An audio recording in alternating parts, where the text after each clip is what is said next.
Retirement Heritage Night here at the ballpark. And Friday the 30th, it's Lights Up Friday night at the Bank.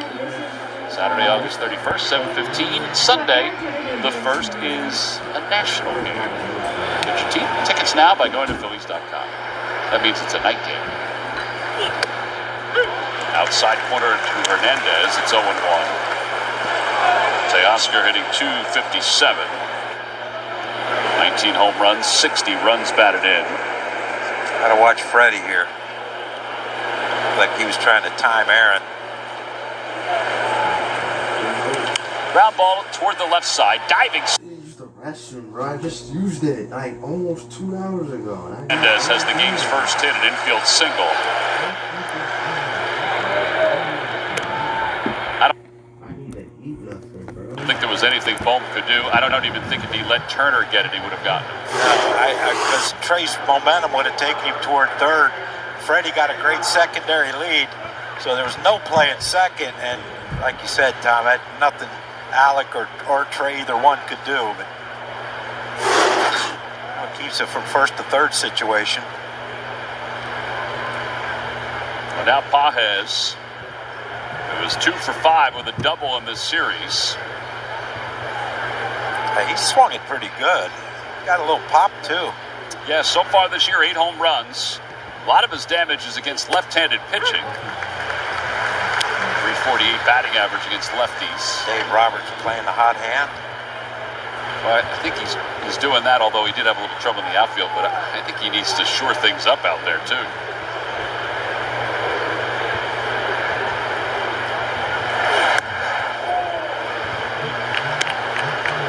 One ball, one strike. Young man's 23 years old. In his debut back in April of this year.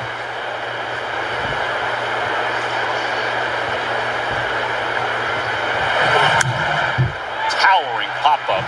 Left side of the infield. Bohm makes the catch. Innings over. 21 pitches for Aaron in that inning. Dodgers lead 2. We'll head to the bottom of the first.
Philadelphia Phillies is brought to you by Xfinity. Stream sports with Xfinity because it's only live once. With the cool music in the background, Kyle Schwarber leads it off to the DH. Trey Turner bats second. And yes, Bryce Harper back in the lineup for the Philadelphia Phillies. Facing, at least for one inning, Anthony Banda, former Cleveland Guardian.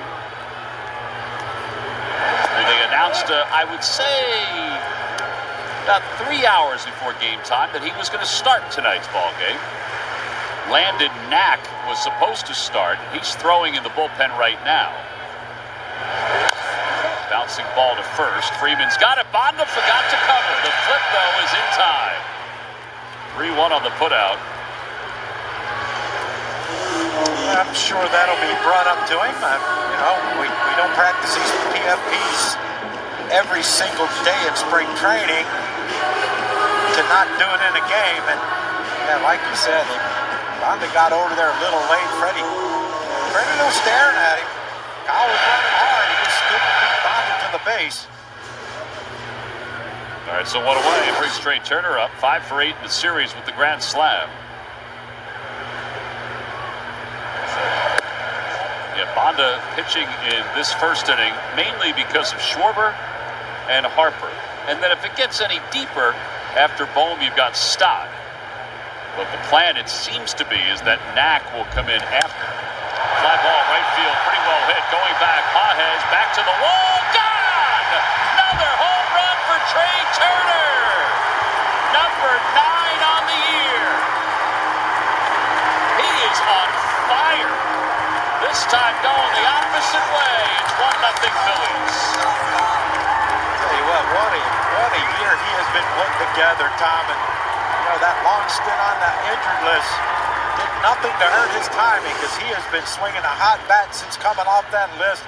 There you see Bonda throws that pitch middle away, and that is an absolute beautiful thing when Trey's going to all fields with power. Amazing. Since he's come back, he's got 7 home runs. That's a short period of time. And now Bryce Harper. Harper spins one past Dusty Wathan right at the feet of Andy Rabel, who made no effort at all for that. And it's 0-1. I think Andy just flipped you off. Maybe not. Would it be the first time? No, he didn't. Andy's too nice a guy. 0-2. All right, Bryce, get back to balance. Spun off both those balls.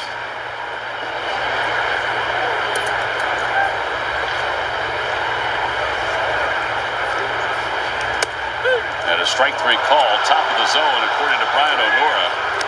2 outs.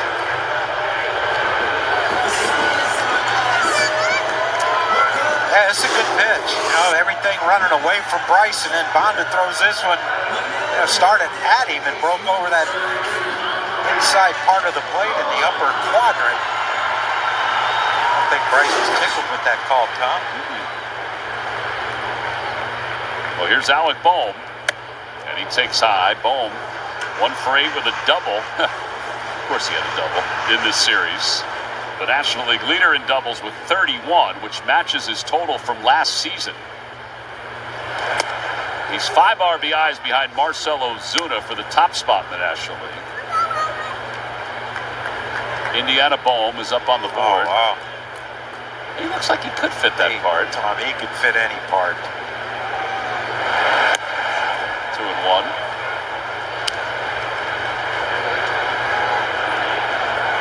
That's a good look. He could pull off that look, Western look. Good look. You could pull off a Western look. How many other looks are there? Superhero? Absolutely. 6'5", chiseled like an Adonis. What about a villain? If he was a villain, he could pull that off. No, too nice. Too pretty, man. Too pretty. Ground ball through the hole, left side. That's pretty, too. It is. Second end of the inning for the Phillies, and now Bryson Stott's coming up.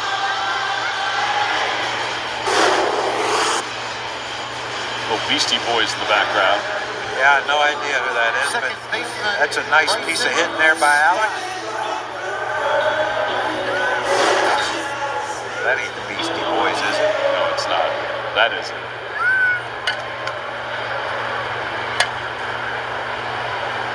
They're old, aren't they, the Beastie Boys? Well, I mean, relatively, yes.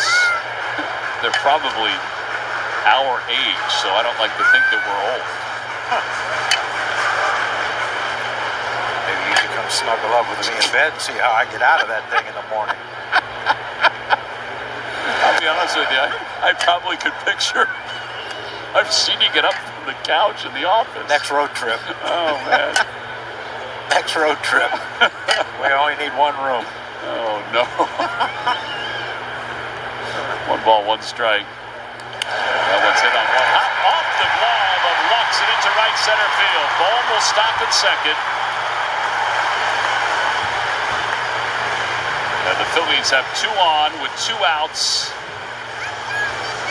Is Dave Roberts going to let He's going to have to, Bond right? to go another one more hitter, huh?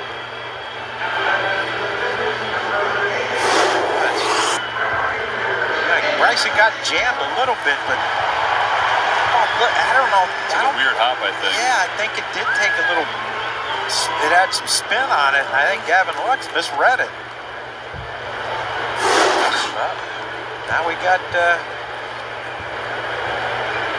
see what Nick can do against this lefty. Yeah, Castellanos 1 for 7 with a strikeout. Lines that one down the left field line, hooking. Foul. Tell by Nick's reaction.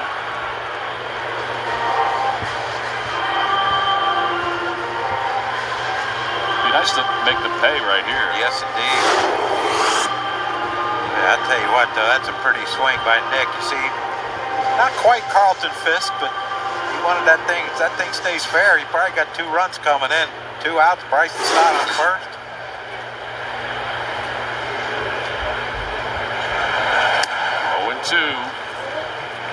The ball off the bat of Stott has been ruled an E4. I think it's partly because what you said, John, that he misread it.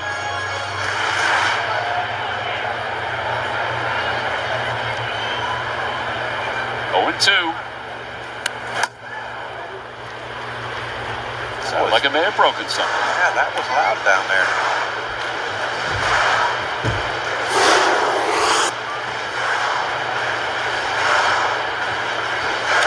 Hit the padding. I always like it when it hits that and the people flinch. Stuff goes flying. Yep.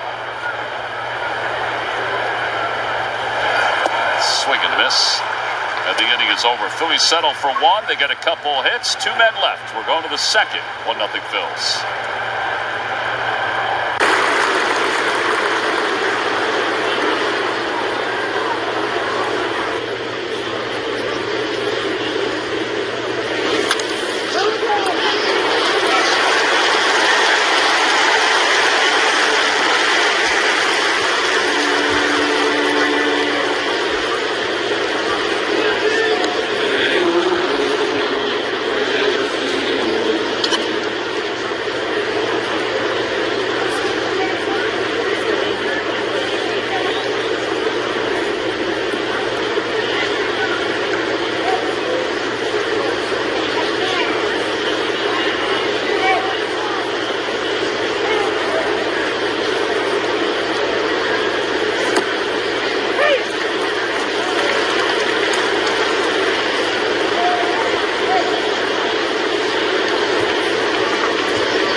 The game comes from Rob Thompson on his team, the first in Major League Baseball to reach 60 wins. 60 wins is great, but we've got a long way to go.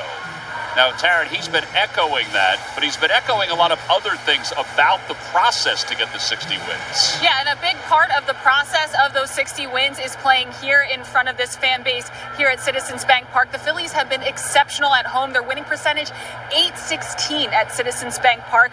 With their win last night, they've won 31 of 38 games here in South Philadelphia.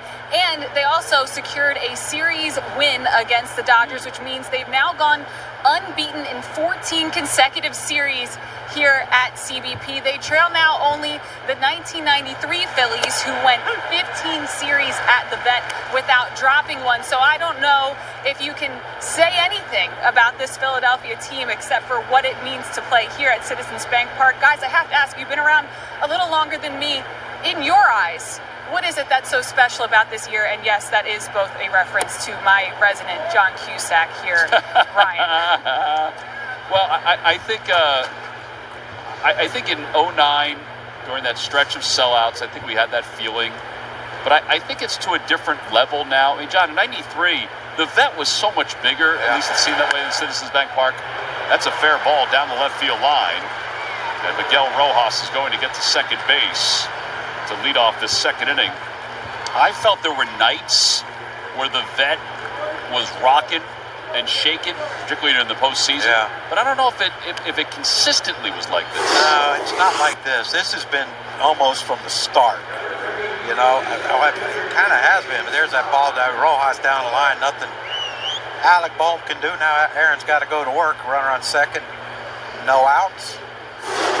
Little Taylor Swift heart sign. But yeah, this is different. You know, I mean, this has been from day one, and I think a lot of it has to do with this roster that, you know, the Phillies front office have put together. You know, they're all likable guys. You know, they don't have any. I can't say this word, but I think people know what I'm going to say, but. They don't have any of those players. You know, they're all good. Yeah. They're all a bunch of good guys who have bought in to Philadelphia. What it means to play here, what it means to have these fans. Swing and a miss, 0-2. It is a wonderful thing to see, Tom. Yeah, and I think they appreciate it. In fact, I know they appreciate it. I mean, just look at their record home. And I think what Taryn was saying, it's amazing. Through 48 games, excluding the London games. There's a call. Strike three on the inside corner. Phillies are 35 and 13 here at this ballpark. You know, it's a better winning percentage than in 93. You guys were 34 and 14. 76, they were 34 and 14. As you see this pitch. Yeah, just perfectly located by Aaron, and I think that means that look on Outman's face means that I think you missed that. Pretty good pitch. So now Chris Taylor hitting 157.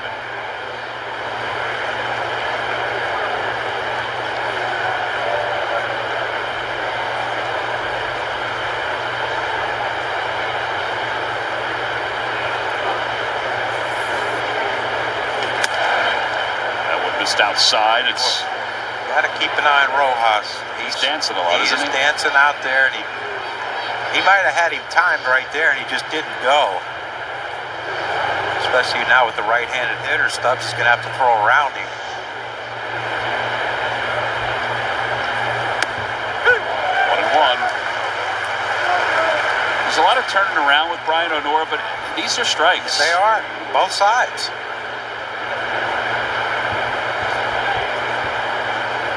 Brian, a veteran umpire, he's usually pretty consistent behind the plate. Down and away.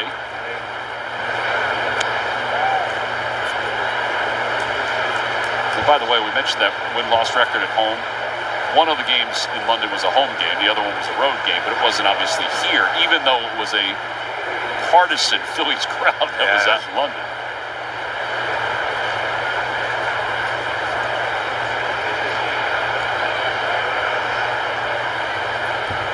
Rojas is dancing again. 3 balls. balls and 1 strike.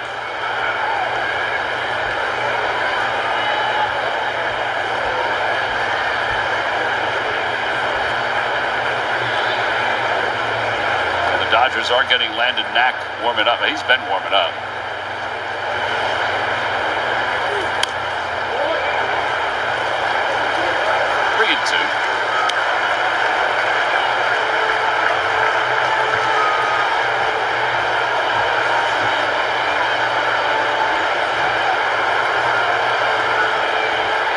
Gavin Lux waits on deck. Again, this is the 8 and 9 batters. Try to get through these guys before the top of that order comes up. Uh-oh. That's the second one, right? We have 2 disengagements. Rojas was way out there.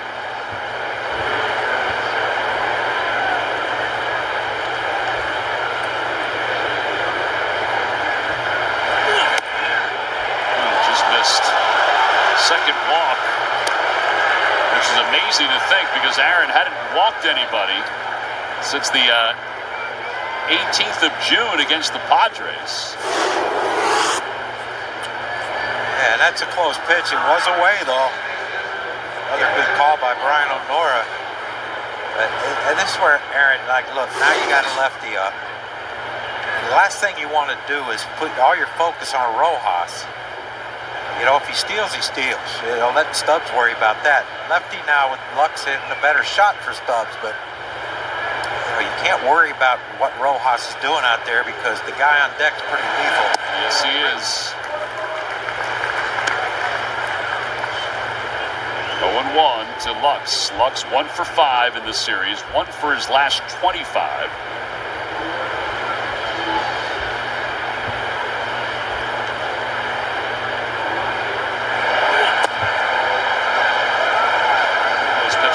Missing, and now his pitch count's getting a little high. It's all right though. Trying to get himself out of this inning.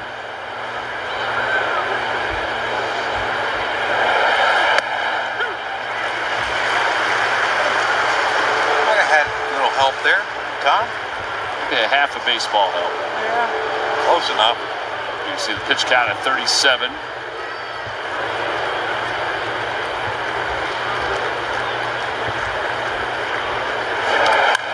Drive out to right field. That's in for a base hit. Castellanos getting into it quickly. They're holding Rojas. That's a heck of a throw. And now the bases are loaded for Ohtani.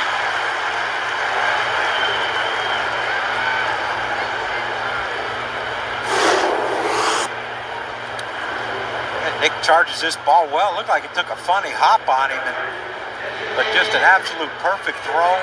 Right at the cutoff, man. But you see Rojas here, he had to freeze right there just for that second. And they just couldn't bring him, they couldn't send him because of that. And why would you with this guy up with 1 out? So 3 hits now for the Dodgers. The bases are loaded for Ohtani.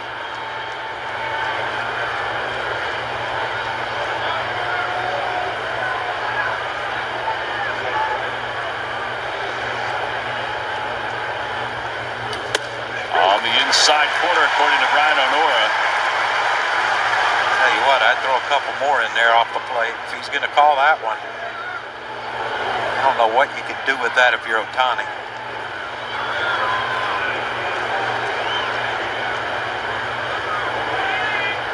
Swing and a miss, got him out front. Well, you can go a lot of different ways here. He's still lethal. Yeah, he is, but we've seen that breaking ball, though, with lefties especially, that he will chase it. Now with 2 strikes, you know, you got a few pitches to work with here if you're Aaron. You don't have to throw him a strike and hope he can get himself out.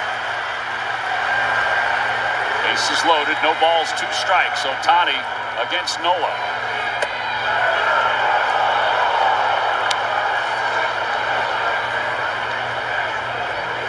Shaking out that throwing arm, the one he had the Tommy John surgery on. Well, I think he thought that might have clipped his elbow guard, but thank goodness. Well, we'll tell you after this pitch, thank goodness if it did. Swing and a miss, he got him. Phew! huge strikeout for Nola. It's number 3.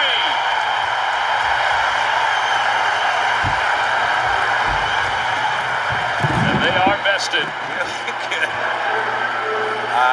Just great pitching by Aaron. You know, fastballs in and then breaking balls down in the zone. And like I said, he didn't have to throw him a strike and let Ohtani see if he can get himself out. And that's exactly what happened right there. Great execution by Aaron and a great block by Stubbs. 1 ball and no strikes. That is a huge strikeout. And now, can't keep your pull your foot off the pedal against this guy. No, you cannot. Got him looking his first time.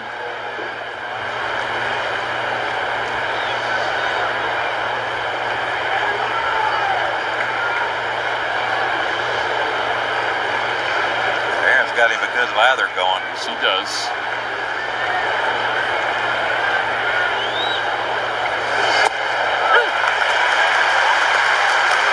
That outside corner or the inside corner, depending on if it's righty or lefty. Yeah, he's got that going. You know, that glove side. 2-seamer, 4-seamer, both.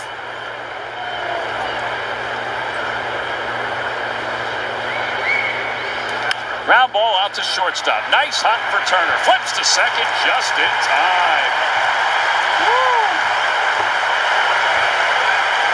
They got Lux by about a step. And Nola works out of a bases-loaded 1-out jam. He gets Ohtani and Smith, and the Phillies with the lead 1-0.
of the Mets. Como va a ser? No way. That's ridiculous. I walk faster than he runs. To find out who's really the fastest, follow us. I walk faster than Mookie Wilson. Is that what you said in that? That's not right. It's so great. Juan Samuel is up here in the booth with us. I'm still the fastest. I'm still the fastest. I got no doubt about that. Oh. You think you and Mookie race right now? You'd probably be faster than him still. Both of us will make it. It take a little longer. Neither one of us will make it. Landon Knack is the new pitcher. Isn't it amazing how they can pull junk up like that? Why did they do that to me? Playing the Trivial Pursuit game. Do you remember how long that commercial took? How long did that take? Half a day. It didn't really take that long? Because Glenn Wilson can't speak English. Half a day. It's hard to understand Glenn sometimes, that accent. Well, a couple of hours. Oh, okay. Well, they were funny. I mean, a lot of those commercials were very funny. So how you doing? I'm doing outstanding. Are you? I'm complaining here, man. You look great. I'm enjoying it. Every time I come back here to Philly, You look great. We're always excited when we see you. 2-1 to Brandon Marsh. He takes low, 3 balls and 1 strike. It's amazing to think that we're turning back the clock to the 80s. And what a time that was. I mean, because your debut was in '83. Team went to the World Series. You had such a big impact on this team. But it's amazing to think that we're turning back the clock to the 80s. Oh, man, what a swing.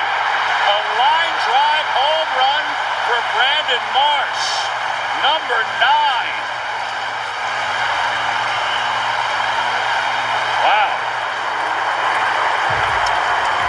Well, you used line drives. You had a lot of triples with them. Those home runs, too. That was a pretty sweet swing. Oh, yes. Well, I mean, the 80s was very exciting to watch. The style of baseball, all day. Yeah. We enjoyed it. Great time, great time. That's now coming off his bat, isn't it? What a find he was. That's big time. Well, it's 2-0 Phillies now with the home runs by Turner and Brandon Marsh. So we talk a lot of baseball when we get together. How do you like these opener games? I'm not fun with the host for a bit. I'm not into these openers. I don't know who started that. Probably Tampa was probably the first one, but I'm not I think even. it was Tampa. 1-0 pitch coming to Rojas. You're asking 6 or 7 pitchers to pitch well that day. Exactly. One messes up and screws up the whole thing. Tell me, the more you use your bullpen, the more private you can run into. Right? Well, 1 ball and 2 strikes to Rojas. All right, give me your best memory of the 80s. What was the best memory of your time in the 80s? Well, it was obviously when you get that phone call that you're going to the big leagues. Yeah. You know, it's always that first time, 1983. We were playing in Salt Lake City, Utah, and the night before I hit 2 home runs there. And the next day I'm not in the lineup. I'm like, what do you got to do around here to play every day? Exactly. Swing and a miss. Who was the manager of the team? It was John Felsky. So okay. I went into his office, and I think he planted it that I was going to go in there. So after not seeing myself in the lineup, I went in there and I said, that's exactly where I want you to be. I said, you know, what's going on? I'm in the lineup. He said, because you're playing in San Francisco tomorrow. Philly was playing the Giants in San Francisco. That was so exciting. Well, so what was it like that year? I mean, they were a good team. It was a good team. I think Joe Morgan was struggling a little bit against lefties. I was in AAA hitting over 300. And I think they started platooning until the playoffs started. Then he got to play all these games. Yeah. But I had a great time. I got to face Fernando Valenzuela, lost the lefty from the get-go. Oh, that was fun, huh? It was fun. then the following year in '84, those guys all became a free agent. Pete Rose left, Tony Perez left, Joe Morgan left, and I became the everyday second baseman here. Outside corner to Stubbs. That looked like it was off the plate, and it's 2-2. So when you got a chance to play every day, I mean, that's when you made your mark. Exactly. You know, I was there, and Paul always got to make it easy for me because he told me, you're my second baseman, even if you go 0 for 60, and you're my all-star second baseman, and I did make the all-star, and I play every day. 2-2. Breaking ball. Sammy, that means the world to a player. When the manager called you and said, look, I don't care what you do, you're going to play every day. Because Larry Bowa did that with me. That went a long way. I was opening there in Atlanta, and he saw me in the lobby, and he called me over and said, kid, are you nervous? Opening there, and I said, of course I'm nervous. He said, this is my 50th or 60th season in the game, and I'm still nervous. So don't worry about it. You're my everyday second baseman. You my all-star second baseman. I feel like I took a load off my back, and I started playing. And then your next thought was, damn, you're old. Exactly. It's amazing how that happened. But it took a lot. I think I went 2 for 4, and I stole a couple bags, and I just kept running the whole year. You love to run. It was just part of my It was part of your game. One of the most beautiful sights you'll ever see is watching him hit a triple. It's fouled off the mask. Yeah, I mean, that was part of your game. And, Rojas just struck out, and they're trying to get Rojas to have that part of his game. He's not the same player, but they're trying to get him to have that as part of his game. I mean, it's such an advantage when you could put pressure on the defense with your speed. And you remember, Crocky, I used to hate playing against St. Louis Cardinals. Gosh. All The those pressure. guys run. The pressure in the infield, you got to play in the AstroTurf. You got no range there. I used to hate playing St. Louis. And you knew if you bobbled the ball, even at first base or second base, they were going to beat it out. You had to be perfect against them. Exactly. I hated it. I hate playing St. Louis like I did. I hated it. You had to play in. I mean, they were all rabbits. They could run. Oh, yes. Except Jack Clark. Yeah, he could not run. No, he wasn't laying down a bunt either. Stubbs down on strikes. Hey, I know we always love when you come back, and you come back quite often, but give me an idea. The Phillies named one of the fields in the Dominican Academy after you, Bobby Abreu, Carlos Ruiz.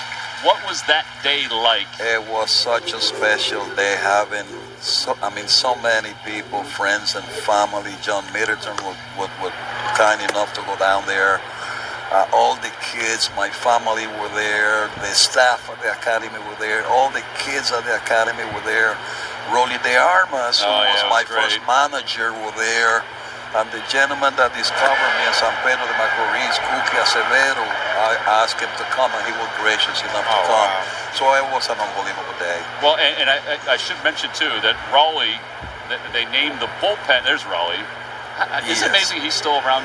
He was my first manager. It's incredible. He was my first manager in 1980. Tossed some great BP, too. Oh, yeah, he still does. He still does. Does he? He still does throw BP. He still does. So the bullpen mounds were named after him. Exactly, Yeah. and he had no idea they were doing it. That was it was special. such a surprise for him.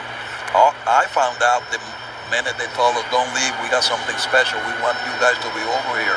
That's when I found out that they were doing it. It's very nice. Very nice. Such a special day down there on the So academy. did Mariano show up with all his kids? No, Mariano, he was in Binghamton. He was in Binghamton with half of them. Todd, I ain't kidding you.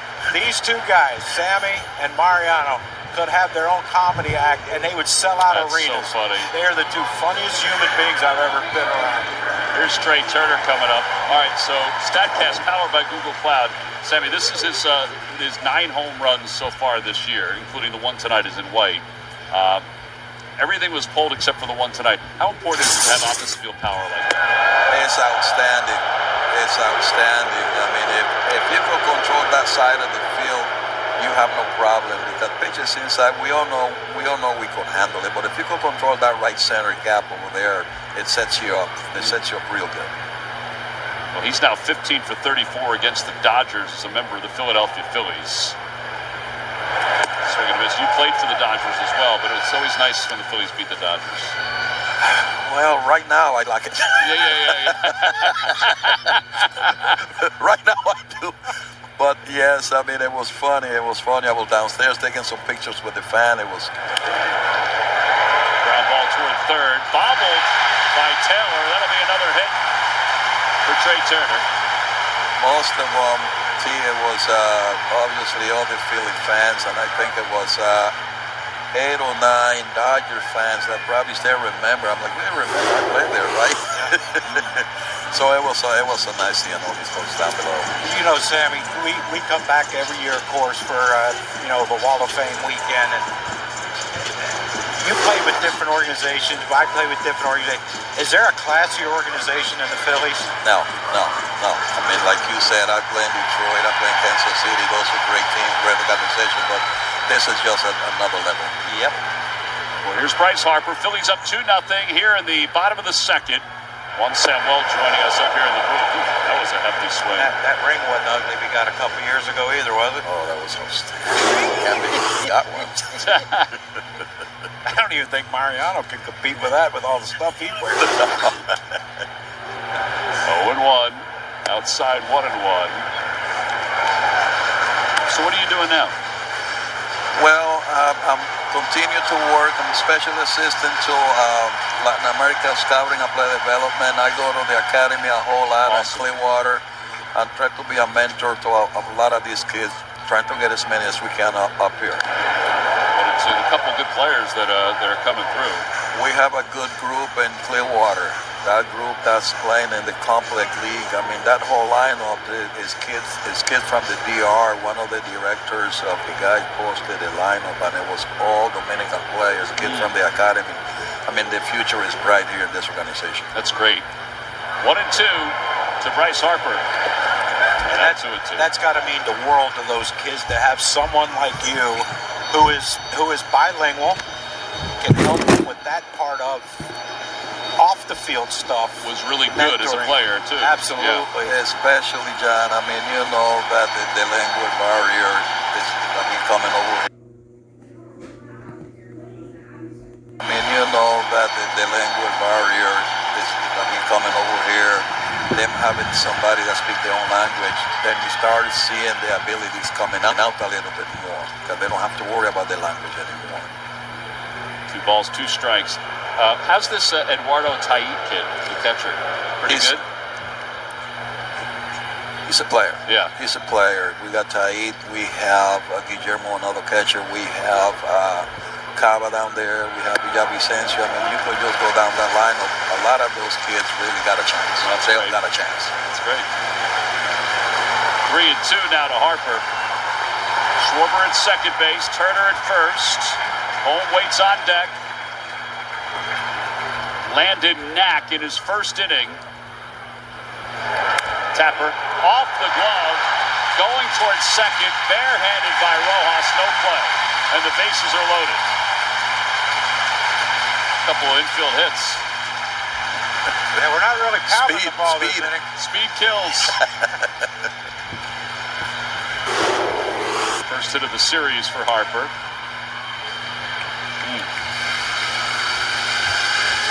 I think if Knack would have let that one go, they might have had it play. Hart definitely smelled it. It's just nice to see him running, not worrying about that hamstring. All right, so bases are loaded now for Bohm. Hey, real quick, San Francisco, triple? Who's your first hit? Was it a triple? It was a triple in San Francisco, my first hit. Some folks thought I ended up scoring in that play. They thought they should have scored on the inside of the park, so they gave a triple and an error to somebody in the outfield. That would have had to have been the first ever. Inside the park home run for your first hit in the big leagues? Yeah, that's a high score on that play. All right, so speaking of home runs, our Audi Electric play is the 1983 postseason. Sarge. It's Jerry Royce, and he got a piece of Steve Yeager as well. Hey, man, you all right? One of our favorites is right there, Sarge. Like at fantasy camp, it just sitting in there in the locker room with Charlie and Boa and Sammy. Mariano. I was just going to mention how much fun we have during fantasy camp, all of us in there. Yeah, the worst part is we have to go out on the field. We just stay in the clubhouse. 2-1 the ball. There is some trash talk. I'm sure there is. Nothing is off the table either. Boy. And we are coming comparing now about our clubs. Back toward the middle, right at Lutz. Straightens up, inning over. Phillies leave him loaded. Sammy, it's always great seeing you, buddy. Thank you, partner. Always nice coming here, seeing you guys, talking to you guys. Thank you. Well. I'll see you guys in a month. All right. All right. See you, Sammy. We'll be back after this.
to Schmidt.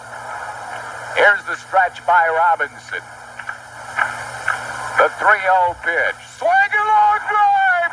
There it is. Number 500. The career 500th home run for Michael Jack Schmidt. And the Phillies have regained the lead at Pittsburgh. 8-6. And the Phillies dugout comes swarming out to home plate. What a moment. Our giant home run replay will remember the 500th career home run for Mike Schmidt against Don Robinson of the Pittsburgh Pirates. Homie. I think the greatest thing is that he asked HK about that. That's not his home run call, but he said he got so caught up in the excitement of it.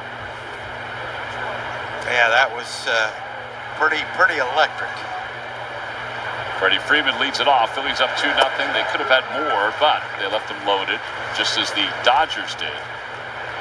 That might have been good, though, for Aaron. Get a nice little blow that inning. He's thrown a lot of pitches in the first 2 innings. Yeah, 47 right now. Phillies have left 5. The Dodgers have left 5. Off the hands. Shallow center field. Rojas is in.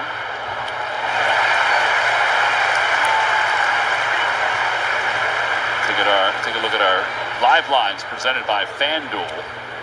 Phillies are the favorite in this one, up 2-0. The over-under is at 8.5. I thought maybe that would come down a little bit. I don't think we're done. No, I don't think so.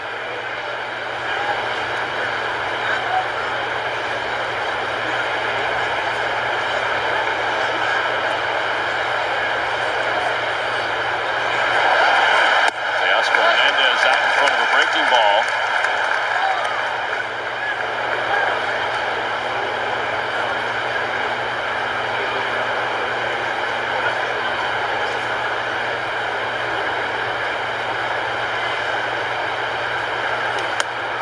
One ball, one strike. Hernandez reached on an infield hit his first time up. Diving play by Bohm at third.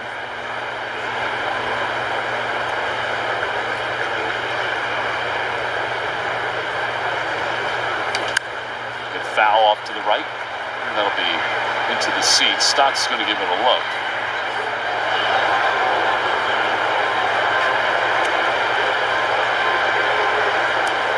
I think Bryce is laughing at him that he went and gave it a look because it was so far back into the seats.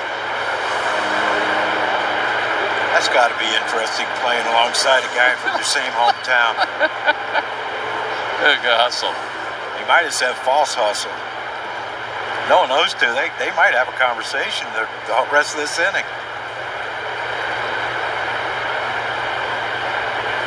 He went around. Chris Conroy confirms it. That's 4 strikeouts for Aaron. I don't think Teoscar thought he swung. It looked like from where we are sitting. Have to see it. Anyway, good pitch. Here is Pages, who has popped out to third, 0 for 1.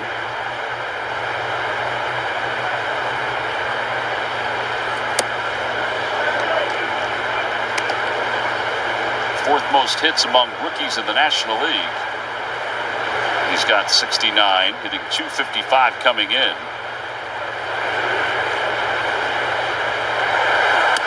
Also has the third most runs scored among National League rookies.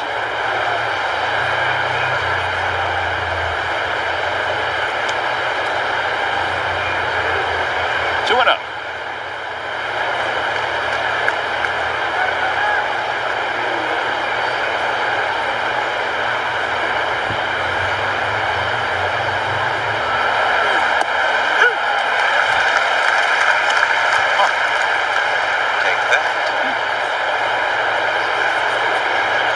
A quick inning. Yes. Nice to finish it off right here. Off the hands. Caught! Bryce Harper leaned to his right, made the play. And the inning is over.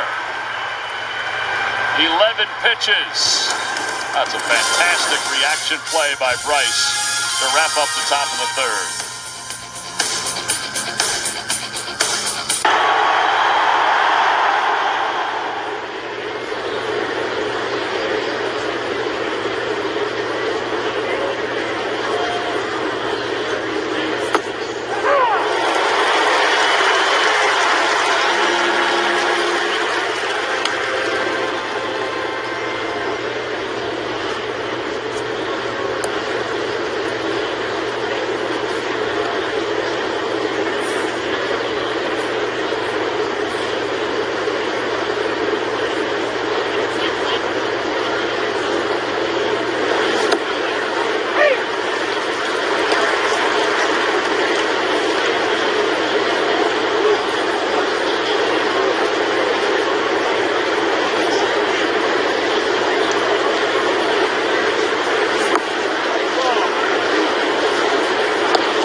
to you by your local Delaware Valley Honda dealers. Hurry to your local Del Val Honda dealer. Visit DelValHondaDealers.com. Some of the events that took place at the vet, there were so many funny things. The American Comet. That's right, little cannonball action. Ron Reinholz. I used to love the discs out in the outfield, with the team's logos out there on the black tarp. Yep, and I liked like opening day when they would drop the ball from the helicopter and Irish would catch it. Yeah. Nothing. Bryson Stott rolls the first pitch to begin the bottom of the third. Over to second base. And one out here in the third inning. Castellanos coming up. Every night at 11, get more than just the headlines. Count on NBC 10 to explain what the day's top stories mean to you and your family. So you're prepared for tomorrow. NBC 10 News at 11. Count on it. Of course, the Phillies won the World Championship in 1980. And they had some good teams in the early part of the 80s. But just couldn't match what they did in 80 or 83. 1984, they finished 81 and 81. They were fourth in the National League East. Drew over 2 million fans at the vet. Pitch up and in. 85, John Felsky took over, and they were 75 and 87. Didn't go well. No, it didn't. No. Fifth again in the National League East. Who managed after John Felsky? Heck, what, Nick Leva then, was it? I believe. Hold on, let me look at it. I think Lee Delia was there at one point. Right, Lee. Delia went 51 and 50 in 1987, taking over for Felsky. 3 balls and 2 strikes to Castellanos.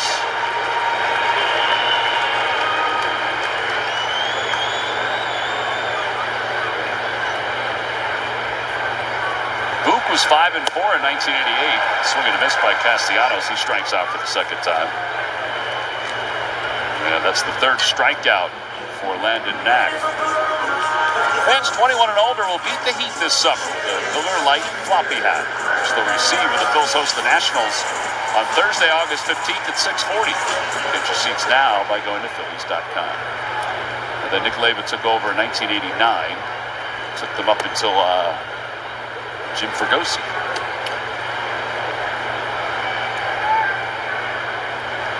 One ball, no strikes to Brandon Marsh, who blasted his 9th home run. Lines that one foul. Here's that home run. It was the first batter that Landon Knack was facing. It's the 8th home run he's allowed this year. He just beat Knack to that spot. That is a beautiful swing. Fly ball short left. Hernandez is in. 1-2-3 third inning. Just 10 pitches. We're going to the fourth. The Phillies 2. The Dodgers nothing.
This RAV4 inning is brought to you by Toyota. Visit Toyota.com to find your 2024 RAV4 Toyota today. Toyota, let's go Phils.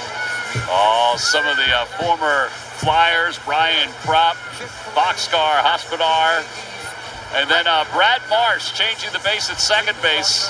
He's got the old pillbox hat going on. And as he's going off the field, look, he acknowledged the other Marsh. Long-distance cousins, Brandon Marsh and Brad Marsh. That was great. We were waiting for that to see if Brandon would catch up with him. Well, you knew he would. That's the way he is. Well, I think Trey Turner and Bryson Stott and Alec Bowman, when he was introduced at second base, they were all talking about it, pointing at him, and they were waiting for Marsh to come out of the dugout. As Rojas takes a strike, 0-1. Tell you what would have been more impressive if he had a Bobby Clark's number 16 on that Flyers sweater. Yeah. Side. Miguel Rojas doubled his first time up.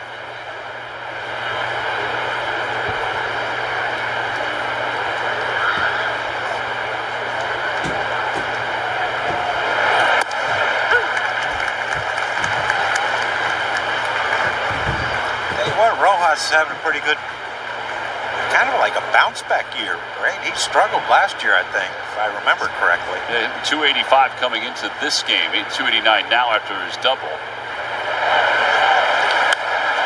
Fires that one right off the facing of Kenny's camera.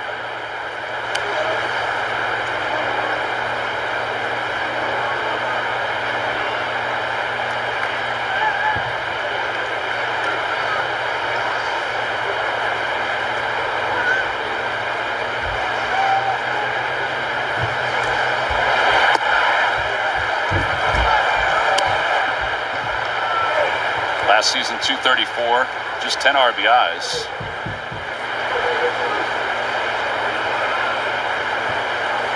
And that's through the 10th of July. So a little bit of improvement this year.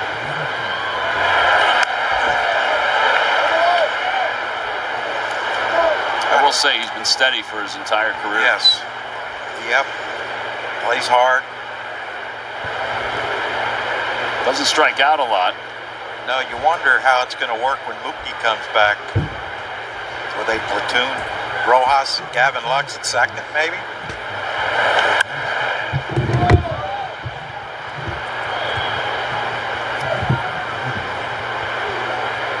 They could even move Betts over to second. He's played all over the place. 2 balls, 2 strikes. Center field, and Rojas is out there to retire Rojas. And 1 away. Our Audi gives us a look at Whit Merrifield last night in the 8th inning. I mean, look at this, how he got to this ball, but also surrounded it so well, and on the run like an infielder, John, made that throw to second base. Most outfielders couldn't make that play. Only outfielders, but. And it was a great tag, too, by Stott for keeping it on Rojas for that long. But, yeah, a normal outfielder would have had to stop, plant, turn, shoulder at your target, front shoulder at your target, straight over top, like we were taught as outfielder. But when you're sort of converted, you can improvise a little bit like that. Very athletic play. And a big play in that game. 0-1 to Outman. 1 ball, 1 strike.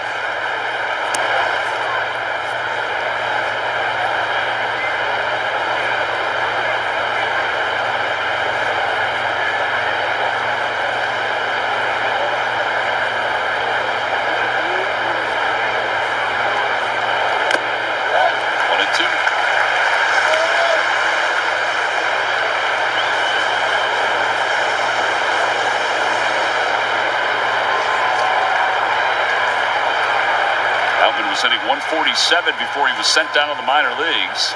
At 279 with 9 homers in the minors. Swing and a miss, he got him. That's 5 strikeouts for Aaron.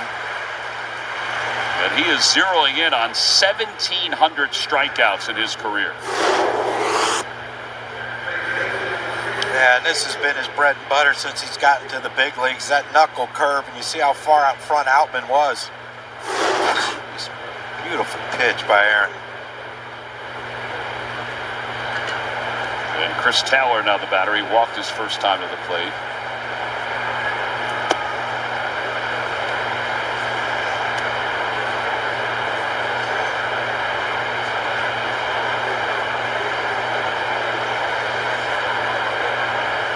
Taylor hitting only 157. Over to third. Nice comfortable hop for Alec Bohm. Nice comfortable throw across the diamond. 8 in a row retired by Nola. We'll go to the bottom of the 4th. Phil's up 2-0.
Inning, the Phillies on top 2-0. We'll send Johan Rojas, Garrett Stubbs, and Kyle Schwarber to the plate. Let's flash it back, Johnny. A little opposite field shot here, huh? Oh, is that me? Yes, it is. Huh. Little oppo-boppo. Yeah, that number 11. That was early in my Phillies career. Walk-off grand slam, Johnny. You know, I think I hit into 2 double plays that day. Oh, you did? And I know the players were really upset with me because we had to go 14 innings, I believe. Yes, you did. And so when I came up in that at-bat, the bases were loaded, but there was 2 outs. My first thought was like, well, at least I can't hit it to a double play. That is true. Balls popped behind home plate. Yeah, I think I hit it to a couple. So that note there, it says basically the day that changed John Kruk's career. It was the trade. The Phillies with Randy Reddy. Changed my life for the better. Could you have ever imagined that it would change your life for the better? No, I didn't know. I will tell you this. So I had a little inkling of what playing in Philadelphia was like, just being around Larry Boa in the minor leagues and in the big leagues with San Diego. So that would lead you to believe that you could fit. Yeah, but he kept telling me, he said, you'd fit in perfect. You fit in. And when he got fired, that the conversation was, I'm going back to Philly. I'm going to try to get you there. I'm like, please do. Ground ball to shortstop by Rojas. I just fell in love with everything about it, And I don't like cities. I'll be honest. I'm not a fan of cities. I've never really been in them, but there's just something about it. Like I connected with the people here. Thank goodness they connect with me, or else, boy, you'd be in trouble. Garrett Stubbs takes strike 1. It's 0-1. You got a recall, though, of that grand slam, what it was like? I mean, what was the crowd like that? I mean, it was 14th inning. It was probably pretty light at that time. Yeah, it wasn't. And we stunk, too. But, or no, was that 93? It was not 93. Yeah, then we stunk. It's on the right side of the diamond. Gavin Lux makes the catch. 2 outs. This is the RAV4th inning brought to you by Toyota. Visit Toyota.com to find your 2024 RAV4 Toyota today. Toyota, let's go Phils. You remember the last game we did on the RAV4th inning? What happened? We had a home run? What do we have? I don't remember. Bryson Stott. Remember he hit it right. off the Toyota He hit it off the sign. Toyota sign. And we got a guy here that can reach. Oh, he can reach all right. He can reach it and then hit it over it. Yeah, he can get. He might be able to get to that Pet Boys up there too. It's all about the drive, Tom. It is all about the drive. The inside corner, 0-1.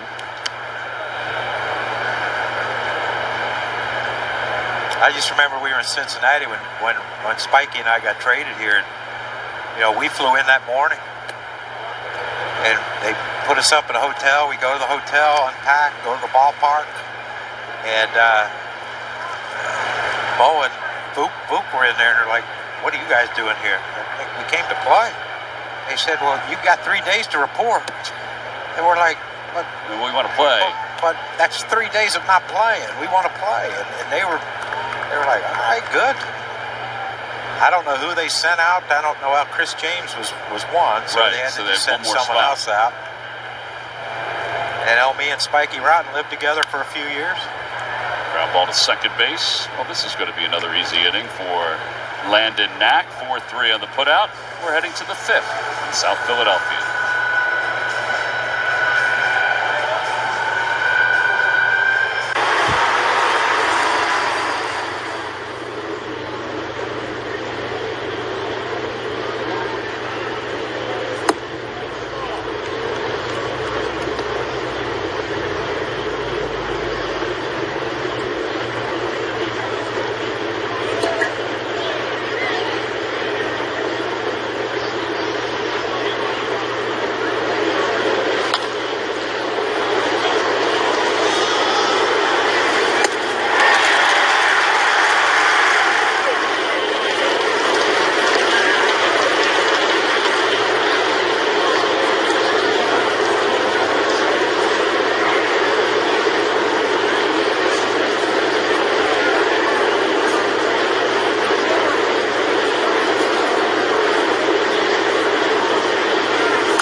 Leader, Citizens, the official bank of the Philadelphia Phillies. Active managers winning percentage, minimum of 100 games.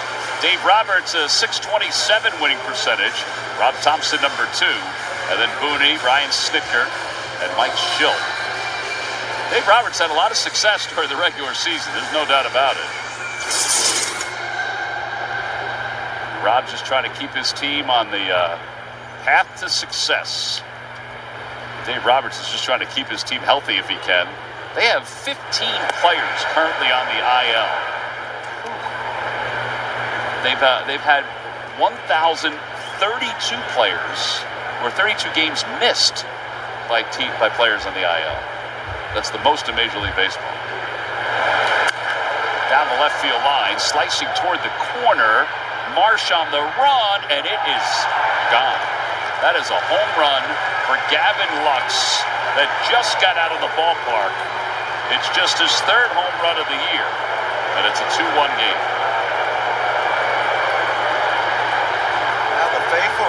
not real happy with it, but definitely a fair ball. Hit off that netting.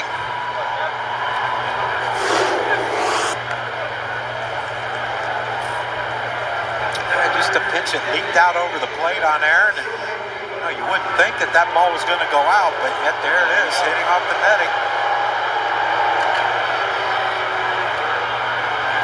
Ended 8 in a row. He was just doing some kind of a dance that I think Taryn was doing with the Fanatic a few moments ago.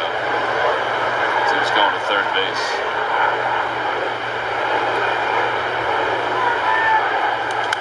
Fouled off, 1-1.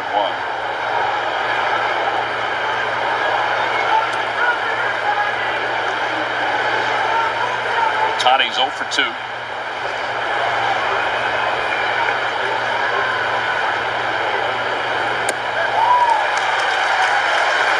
Got him guessing, right? Yeah, they really got him fooled. Been there, though. I mean, you go up here and you think, all right, he's going to throw me a fastball in. He throws you a breaking ball in. You think, all right, he's going to throw me something off speed. He throws you a fastball and freezes you. Swing and a miss. He got him. Second time tonight. He's gotten up 6 strikeouts overall. A little extra juice in the crowd on that. He had a little extra juice on that fastball, too. That might have been his hardest one of the night, 95. Up with great movement, too. I mean, you can see Aaron put a little bit more into that. And one thing you worry about if someone trying to throw harder than normal is location, but he located that one perfectly. Ohtani has struck out multiple times in 7 of his last 11 games. I mean, that's, he's 3 for 8 or 3 for 9 in this series, but Phillies have done a pretty good job trying to figure out how to pitch him. Good breaking ball. I think Will Smith's sweating, Tom. I do believe he's sweating. Not as much as the other night, but he's definitely sweating. Still got half a game left. Off the hands.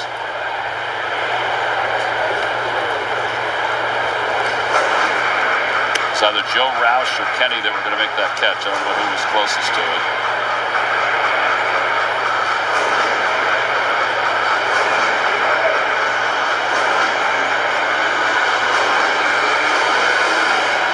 Will Smith will use his timeout. You only allowed one. Just one.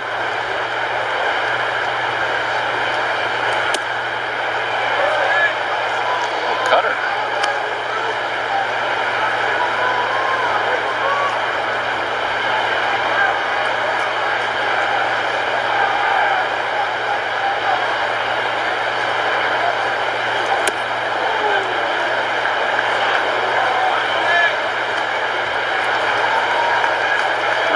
Freddie Freeman waits on deck.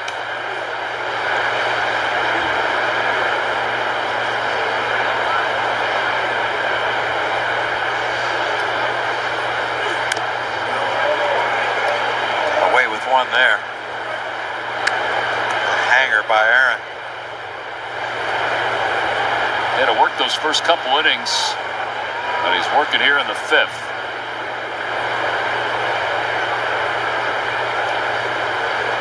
First 2 innings, he threw 45 pitches. Last 2, he threw 25. And a call, strike 3. 7 strikeouts.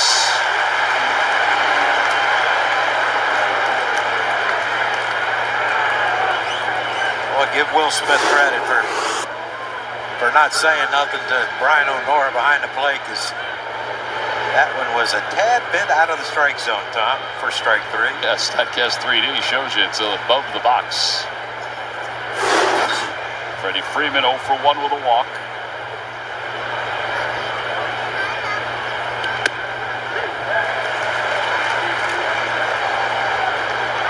White said cutter down there, but that thing looked like it backed up. It did. It's a great pitch if you know you can do it.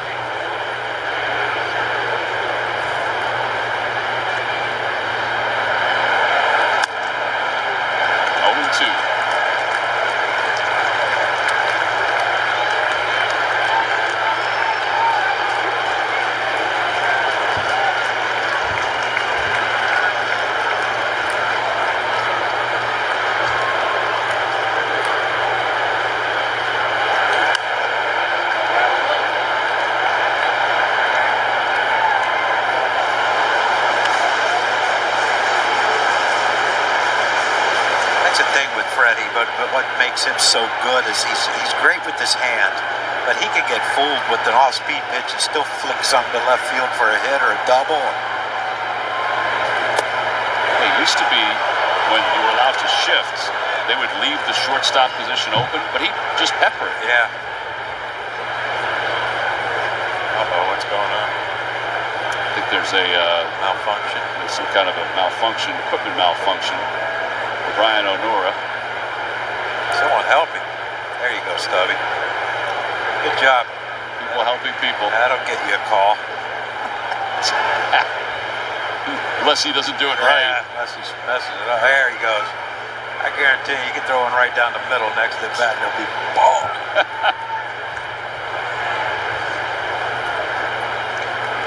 Smart man, that Garrett Stubbs. Smart man. Gotta know who to butter up, Tom.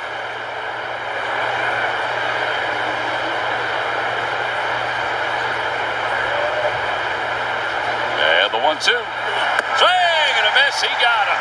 8 strikeouts. After the home run, he struck out the next 3 hitters. And the Phillies with a 1-run lead.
There's still time to plan a group outing for the 2024 season. Group tickets remain for most of August and September.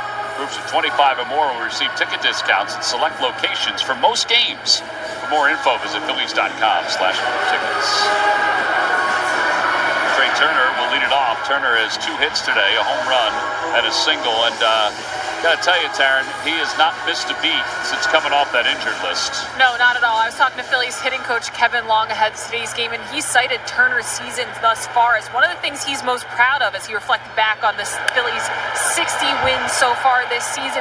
Since Trey returned from injury, he's batting .349 with a .385 on-base percentage. Now, I just narrowed it down to his last 9 games because he's been on a really strong stretch recently. He's batting .447 with 5 home runs and 16 RBIs over that span. Kevin Long joked with me that they always kind of razz Trey, and they say, you got some Barry Bonds numbers lately, Trey. You got some Barry Bonds going for you in those stats. So usually that's a pretty decent reference when it comes to the numbers, I'd say. And you add another home run tonight, so it's been pretty special. In fact, he's reached base safely in 20 of his 21 games since returning from the IL. Bryce Harper, swing and a miss, 0-2. It seemed like Barry put those numbers up to over 162. Yeah. It was pretty freakish what that man did with maybe 1 or 2 pitches to hit in the game. 200 and something walks. And he's hooked out to right, backing up is Paez. And he makes the catch. 2 outs. Time now for our T-Mobile coverage cam. And our coverage cam finds ourselves at the Phillies pep rally at Jefferson Moss McGee Rehabilitation Hospital. The Phillies hosted a lunchtime pep rally for patients and staff. Scott Palmer, the Fanatic, Philly ball girls were there as well. Plus, they had a Phillies fundamentals clinic today. Science and baseball event at the ballpark. Members of the Phillies front office led 100 local recreational centers in an interactive educational summer camp session, which uses a baseball-related STEM program to teach and reinforce academic skills. Fanatic had a busy day. He was there as well. Chick-fil-A Cow was there too, John. Yeah. Love the Chick-fil-A. Well, Phillies Fundamentals is sponsored by Chick-fil-A Greater Philadelphia and is held in partnership with Philadelphia Parks and Recreation. Good day. Players were out there too? Huh? I saw players. Kirkering. I saw Orion Kirkering. in one of the. It's that time of year. There's a lot going on. Oh, yeah.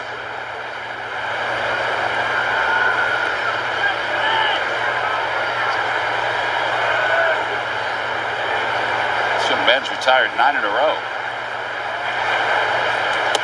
And a strike 3 called, make it 10 in a row. 1, 2, 3, go the Phils. We've completed 5. Retro night. Phillies up 2-1.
Philly of the week is proving why he's the best shortstop in the National League.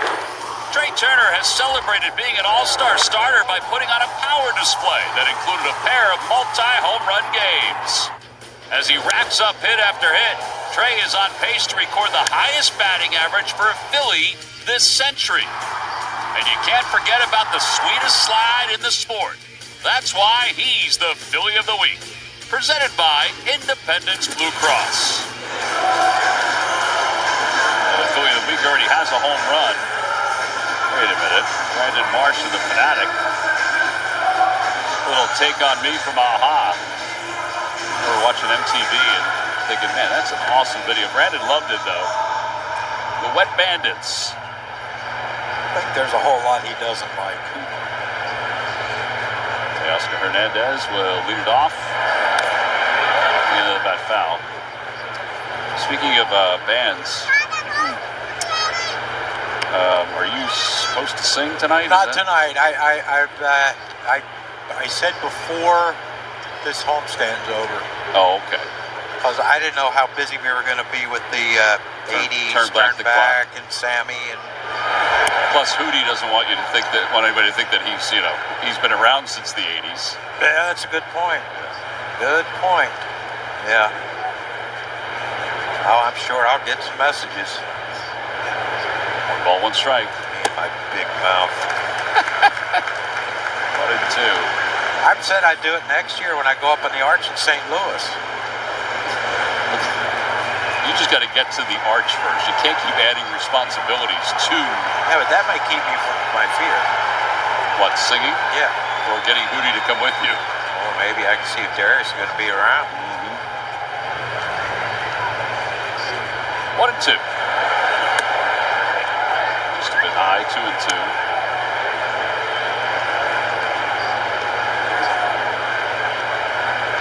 Oscar is 1 for 2 tonight.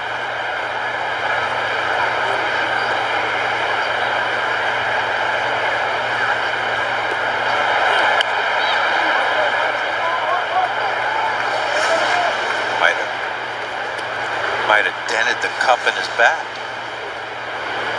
I'm surprised it didn't splinter at all.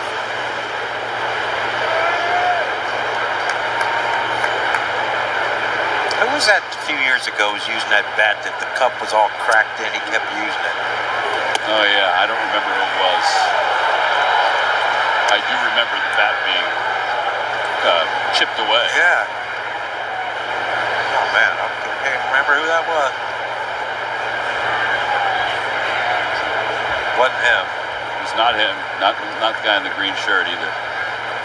3-2. Ground ball left side. Gobbled up by Bohm. Throws on the run in time. 1 out. Pages coming up.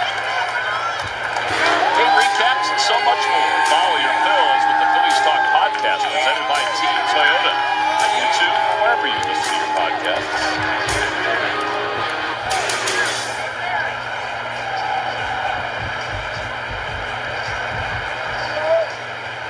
Pages is 0 for 2. He has popped out to third. He's lined out. A nice play by Harper. Hop. Yeah. Those commercials were both funny and annoying all at the same time.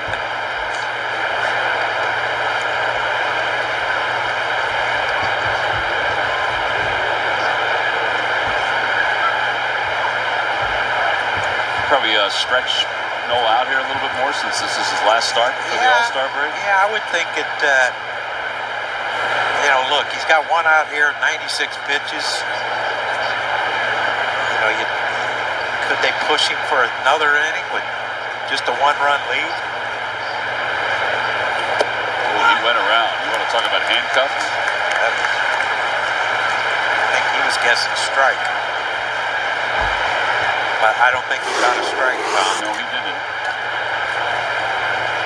Yeah, that's frustrating as a hitter.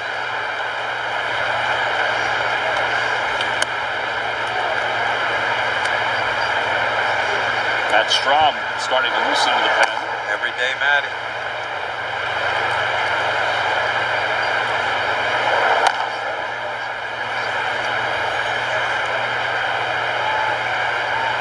Swing and a miss. He's got it. That's number 9 for Aaron Nola. Time now for a Hyundai defensive play of the game. And this was the World Series against the Royals. This is an iconic play for the Phillies to win the World Championship. Yes, it is.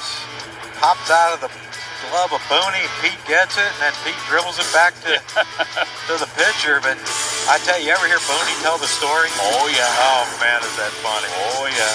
Charlie Hustle, my... Hyundai defensive play of the game brought to you by your local Hyundai dealers. And what Booney does say, and people have all heard this, they've heard it on our air. Like, where was he? Yeah. Maybe Pete had that, if he just ran over and caught it, it's not an iconic play. No, it's just a pop-up. Just a pop-up, foul pop-up.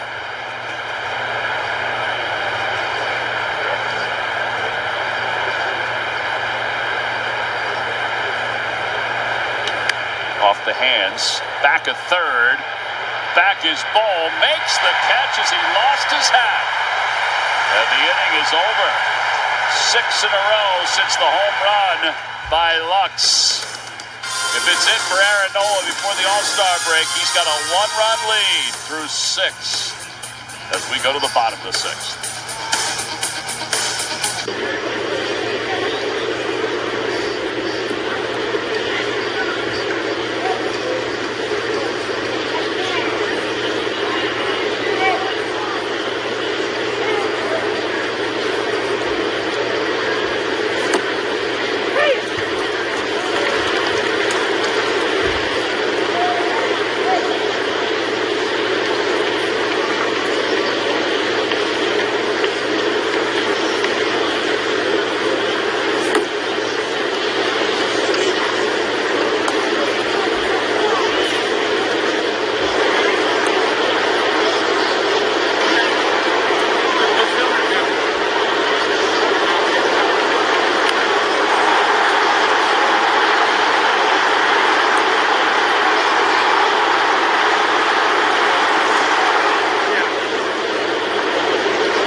Baseball is brought to you by the Pennsylvania Lottery. Pennsylvanians are scratching their way to fun thanks to PA Lottery scratch-offs. Players must be 18 or older. Please play responsibly.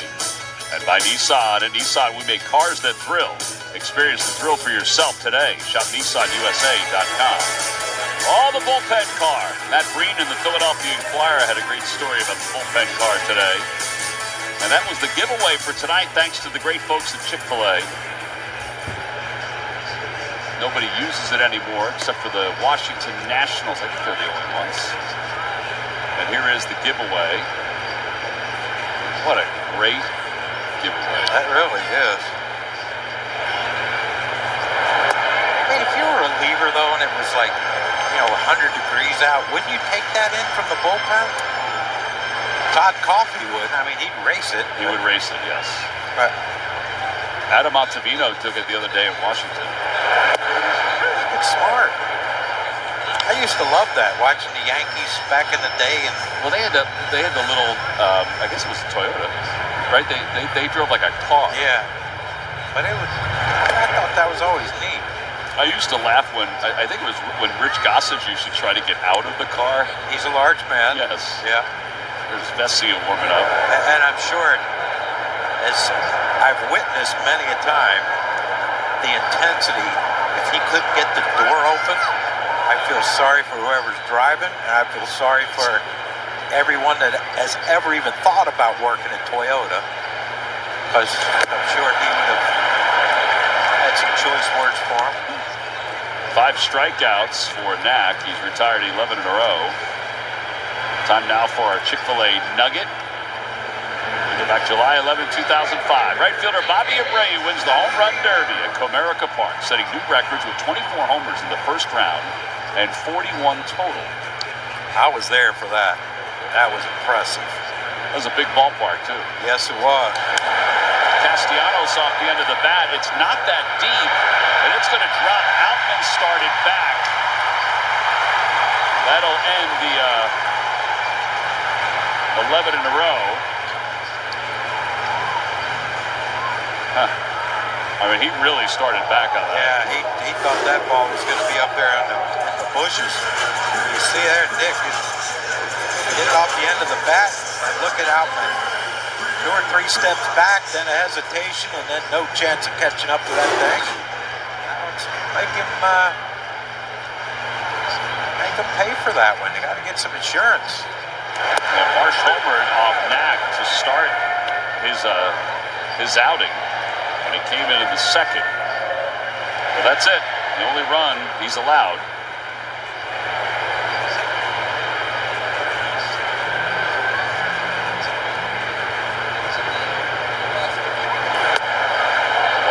Strike. Wow. Yeah, I remember going in the gift shop after Bobby won the Home Run Derby the next day before the game, the All-Star game. Mm-hmm. And I asked a lady, I said, do you have any Bobby Abreu jerseys? And she looked at me like I had like 4 heads, and she's like, Abreu? No, ma'am, Abreu. Yeah, we don't have any Abreu. What's Abreu? I'm like, the guy that hit like 6,000 homers last night in the Home Run Derby, All-Star, Phillies. No, we don't have any Abreu stuff. I'm like, okay, this is worthless. But did they have others? Like, did they have other Bobby Abreu stuff? No, just yeah. Other players. Oh yeah. Okay. Yeah. I mean, no Abreu though. No Abreu. No Abreu. So that's why I don't have an Abreu jersey.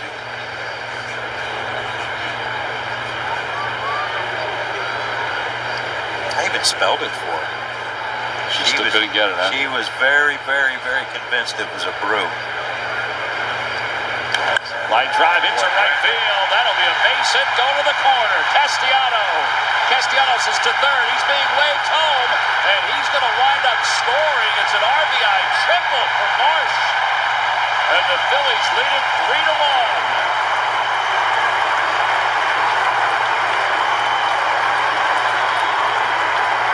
Second triple of the year for Brandon. Second extra base hit of the night. Well, he's red hot when he's ahead in the count, hitting .477. Yeah, I tell you what, that was a beautiful swing by Marsh, but I tell you what, Nick Castellanos gave Dusty Wathan every opportunity to wave him in. I mean, Nick was flying once that ball left Brandon's bat. Great base run by Nick, great hit by Brandon. That's the insurance. Now let's get some more. Infield is in.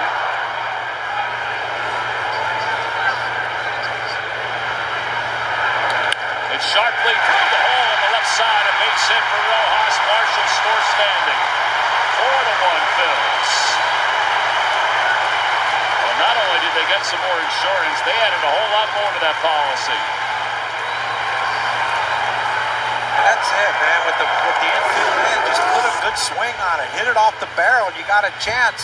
That's exactly what Johan Rojas did. Look where Taylor's playing, and you look where Rojas was playing, and you hit it hard. You're basically a step and a dive defensively.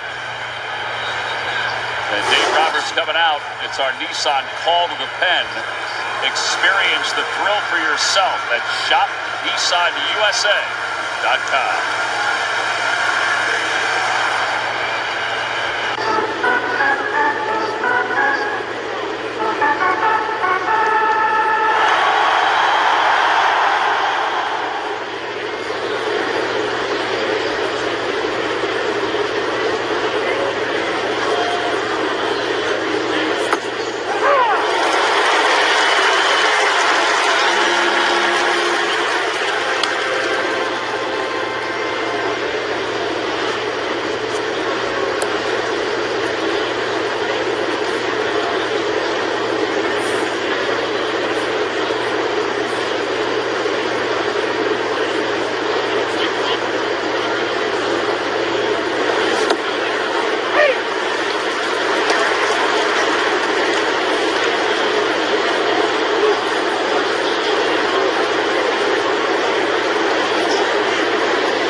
Calendars for some August theme night fun when the Marlins come to town to take on the Phils. Tuesday, August 13th at 6:40.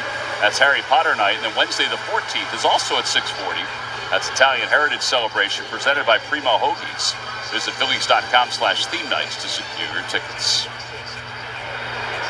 Garrett Stubbs the batter with 2 runs in here in the 6th inning. And Alex Vesia is the new pitcher. Off the hands, fouled back. That's going to pinball all over the place. That hit a few things. Yeah, it did. You see the numbers for Vesia. 40th game. 1.33 ERA. How's he not in the All-Star game? Fouled off. 0-2. Because of our lefty. Could be. Matty Strom. Everyday Matty. And that's got to be just a thankless job trying to pick an all-stars. Like the starters get voted in, that's easy. You don't have to do nothing, but like you have to pick the rest of the team. The other part of it too is like Torey Lovullo, who's the manager this year because they won the National League pennant. We got catcher's interference, so Stubbs will reach. That's an error on Will Smith. Got it. Garrett got fooled a little bit. You see Smith reaching out. That hits the glove. Then it ricochets and hits the ball. There's a lot of ping-ponging going on that at bat by Garrett. But nonetheless, another runner in scoring position.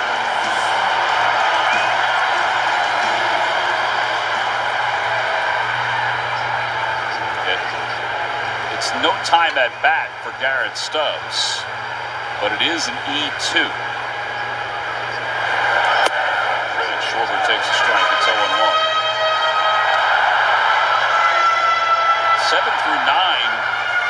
in this series. 12 for 26 with 7 RBIs for the Phils. Tonight, 3 for 8 with 3 RBIs. And if Schwarber can, drive in another run or two, it's going to add to their total. Yeah, it's been fantastic to watch. Bottom of the order, just producing these 3 games in this series against the Dodgers. Watch out.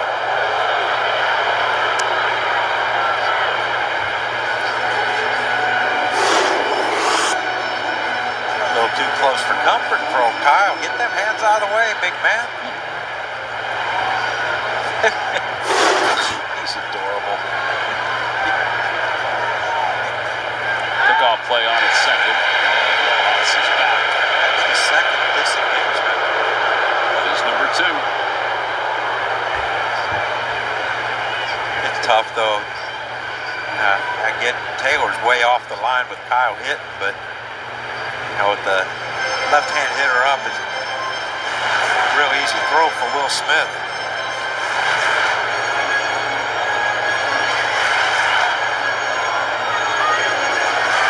He's 2 for 4 with runners in scoring position today.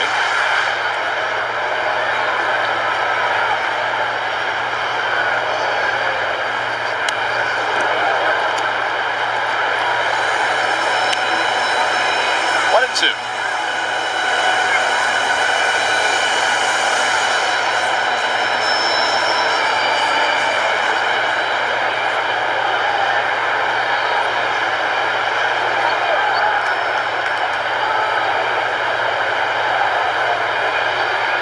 Got him. 2 outs. All right, so in this inning, we saw the triple by Marsh, but the base running from Castellanos to get rocking and rolling. Yeah, it's really good. Susan left the bat. He's running. He's peeking back, seeing where that ball is, knowing that he has a chance to score. But watch how he rounded second, rounded third with no hesitation. He didn't have to stutter step to hit the bases. It was perfect base running by Nick. That gave the Phillies that insurance run that they needed, and Rojas added back onto that after Marsh was on third. Great base running by Castellanos. Turner out in front, and it's 0-1. Turner's 2 for 3 tonight.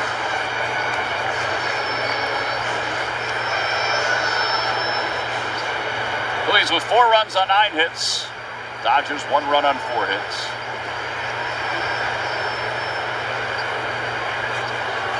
That one gets past Will Smith. And the runners advance. A wild pitch.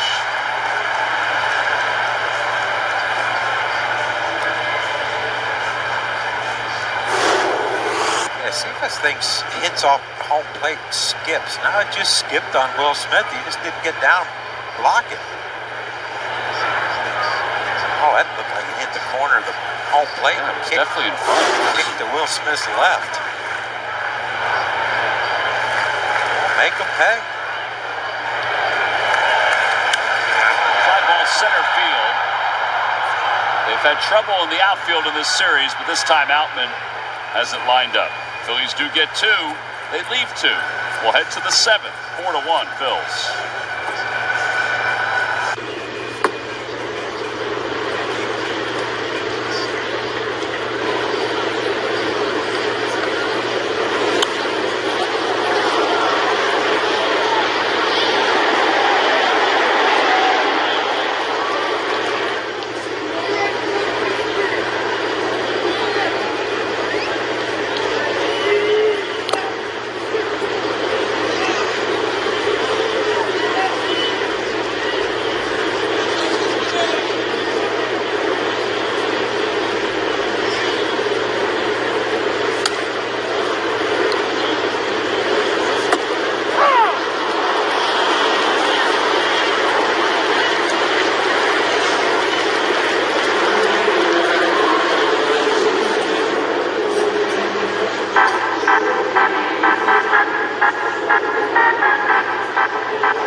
now for your Delaware Valley Honda dealers game summary. When the Phillies jumped out to the early lead on the home run by Trey Turner, they added one more in the second. It got tighter in the fifth on a Gavin Lux home run. For the 1, 2, and 3 hitters for the Dodgers tonight, 0 for 8 with 5 strikeouts, thanks to Aaron Nola, who tossed another quality start, 6 innings, 4 hits, 1 earned run, 2 walks, and 9 strikeouts. The 14th quality start. So that earns you a Yingling when you throw pitch a game like this. Yeah, I got a feeling if I'm Aaron, might have popped one open by now since he's out of the game. Little ice. What goes better with ice, Tom? Than a frothy Yingling. A frosted mug. Oh wow, we got 3 frosty things. Yeah. His elbow, shoulder, be iced. And then a mug. Iced mug. Oh. Why are we still here? Here's Miguel Vargas as we begin the 7th. Matt Strahm, the new pitcher for the Phils. Strahm delivers low, 1-0. By the way, the quality start for Nola, his 14th. It's also his 5th straight. 14 quality starts this year. He had 15 all of last year.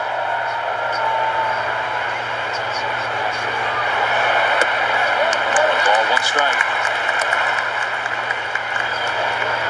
StatCast gives us a look of Strahm's release point between lefties and righties. Yeah, it starts behind you. Makes that fun to hit. Out to right center field. Rojas in the alley. And on the track makes the catch. 1 out. As far as regular season moments go, his matchup last night with Ohtani was really cool. Yeah, it was. I mean, you were here. I was here at the game last night. I mean, the people were on their feet. It was an incredible moment for a regular season game in July. Chris Taylor, the batter, he's 0 for 1 with a walk.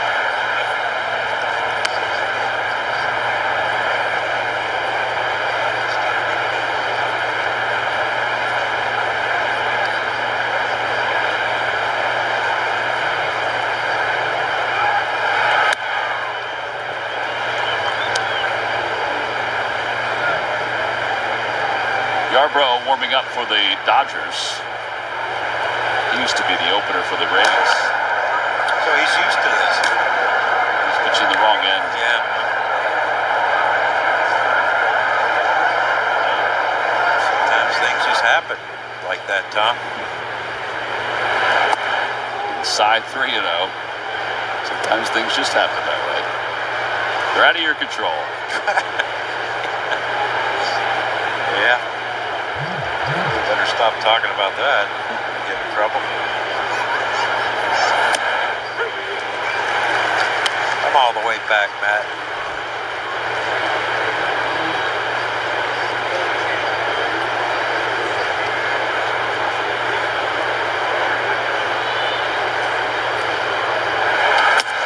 And ball 4.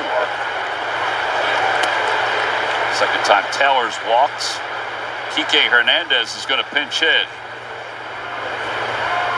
Who doesn't love a family reunion? Make plans to join ours on Sunday, August 18th for Toyota Phillies Alumni Day when the Phils host the Nationals at 1:35. Secure your seats today by going to Phillies.com. Tell you what, you talk about a tough league. Gavin Lux, single homer, pinch hit. The book says put a righty up instead of the lefty. Yeah.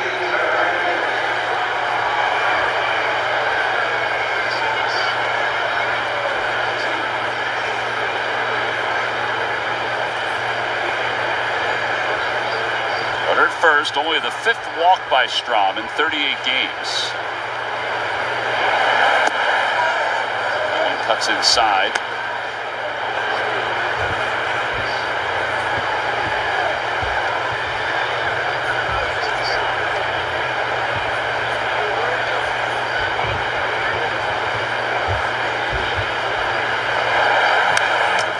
Foul back, 1-1.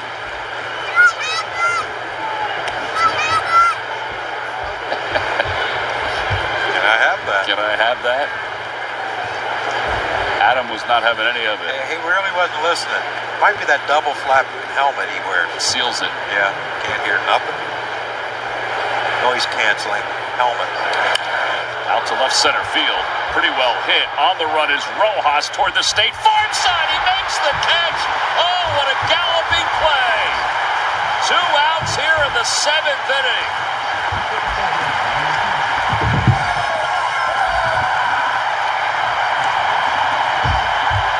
Wow, what a reaction from the crowd. Tom, I didn't think there was any way in the world he was going to catch up to that one. That's one of the best catches from start to finish that you will see. Absolutely. And oh my God, I mean, this crowd too. Standing ovation for that play, and well deserved. Here you see Matt Strom giving him a little high clapping too, little tip of the cap. That was an incredible baseball play. And now Ohtani, who's 0 for 3. 0-1, right down the middle. I mean, the vantage point that we have behind home plate, you can basically see everything. But you can watch as he's closing, but he's still got a huge distance to cover at the end. Unreal. Unbelievable play. So 1-1. Struck him out last night. He's got him a little different approach on these first 2 pitches.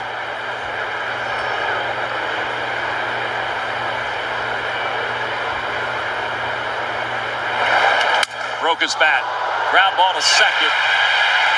And the inning is over.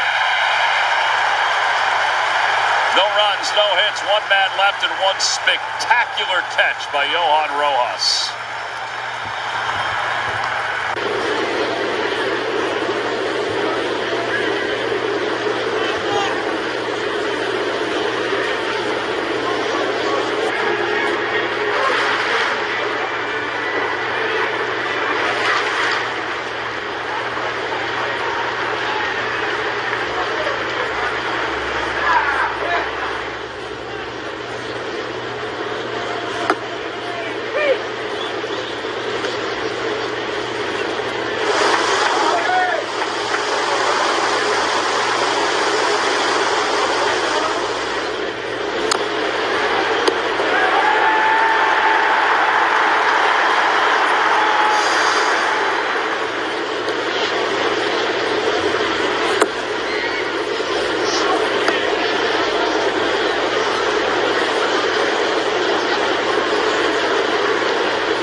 Bases loaded, 1 out against Shohei Ohtani.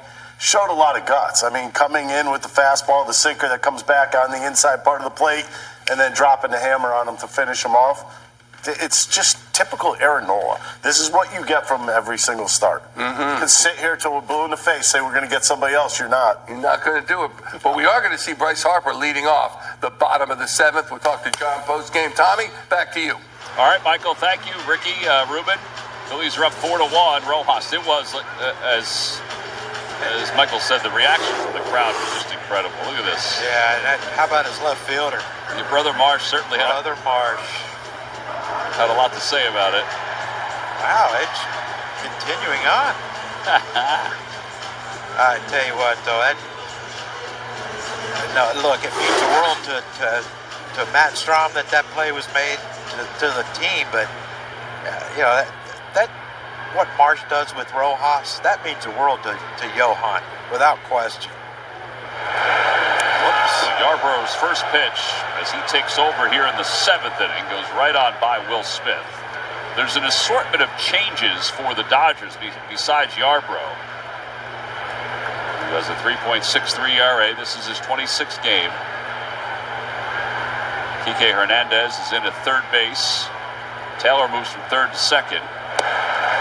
As that one whizzes outside, 2-0. Hernandez is in right field. Well, there you go. Vargas is in left. And Pages is in center field. Fouled off toward the sweet level. Who did you say was in center? Pages. Gosh, this is a lot to keep up with.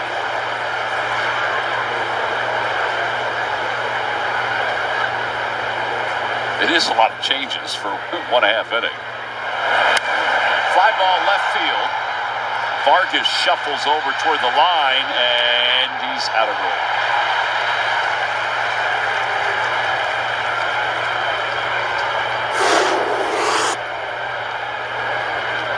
No fan interference there. No one reached over. Someone dropped it. Yeah, he made an error. Bryce gets to see another pitch at least.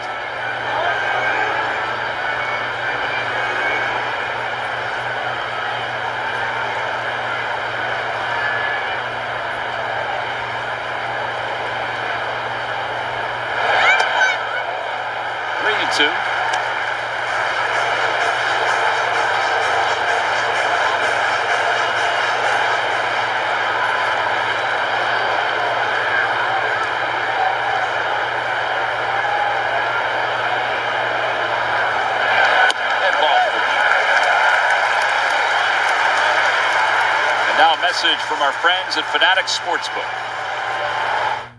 It doesn't matter what inning it is, live betting is always available at Fanatics Sportsbook, where you can bet on total runs, money lines, even home run hitters.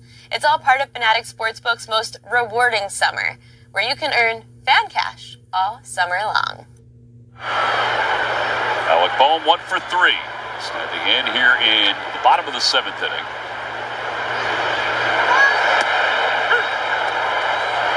Balls and 1 strike. Alec Bohm is getting himself ready, Taryn, for the home run derby. This is going to be cool. Yeah, there's been a lot of chatter about, Alec entered tonight's game, 70 RBIs, good for second best in the National League, tied for 4th in all of Major League Baseball, but he's got 11 home runs. So I talked to Kevin Long about it. I said, what do you expect? And Tom, you said the same thing Kevin did. If you watch him in BP, he's fine with hitting a long ball when he really wants to. He focuses on keeping his swing compact in games so he can try to get on base as much as possible and avoid strikeouts. So I said, all right, so what do you expect him to do in terms of approach when it comes to the home run derby? And he said, I think Alec's going to be himself. I think he's going to have a lot of fun, and I think it's going to be a lot of fun for his wallet as well, which I think is fair. And I asked, by the way, Kevin, if he was cool with me saying that. He said I think he was. Well, so. He's going to get paid to go do it. So yeah, might as well. Get paid to do it? Yeah, do you want to do it? Well, no, but outside, 1-0. Yeah. Wow, bribery. It is a very popular event. It really is. I have to ask. I'm sure he's decided this because everybody else has, but I have to ask him who's going to throw to him. 1 ball, 1 strike. I tell you what, if Larry Bowen can muster it up, that's who I'd get. Still throws it. Yeah, he's good. Fly ball left center field. Pages over. And he reels it in. Time now for our Toyota Camry turning point. This is the National League Championship Series against the Astros. Secretary of Defense. Yes. Greg Gross crosses the plate. Well, I thought Terry Poole was going to catch that when it left the bat, but clutch hit by Gary Maddox, world champion, and that's our Toyota Camry turning point. But intentionally walked in Castellanos. All right, so here it is. Scott Wingo, who was Bohm's coach in the 2016 Coastal Plain League. When Bohm was a freshman at Wichita State, he's going to throw to him. All right.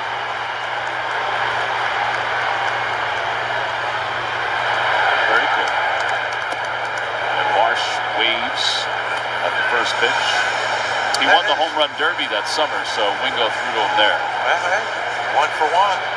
Wingo was also Whit Merrifield's roommate and teammate at South Carolina. Wow. Synergy.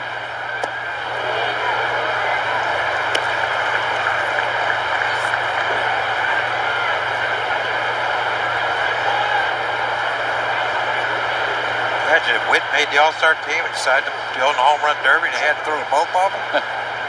He'd be wore out. Broke his back, ground ball to third. Hernandez is up with it, and the inning is over. No runs, no hits. 2 men left. We're going to the 8th inning. Phillies are on top, 4-1.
Baseball is brought to you by your Philadelphia area Chevy dealers. Visit Chevrolet.com.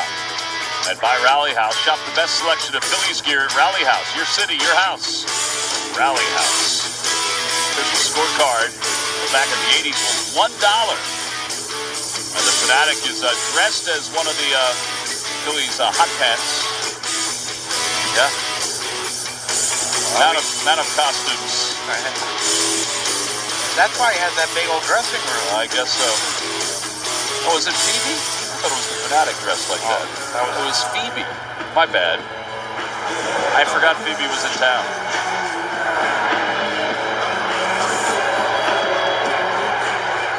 Thought they might get Debbie Nacito to come down there and have one more go around as a hot pants girl. Debbie was, yeah. There's Jeff Hoffman, and the first pitch to Will Smith is outside. 1 ball, no strikes. Well, the Phillies have done a great job, not only with the stuff on the video board, folks at Fanavision, including one of the best things was the AHA segment with Brandon Marsh. But Brandon Marsh's picture as Bob Ross, the artist, was also really well done. That's the thing, man. You come to a Phillies game, you know you're going to have a packed crowd, and it's going to be a party from 1st to 9th. Yeah. 1 and 2.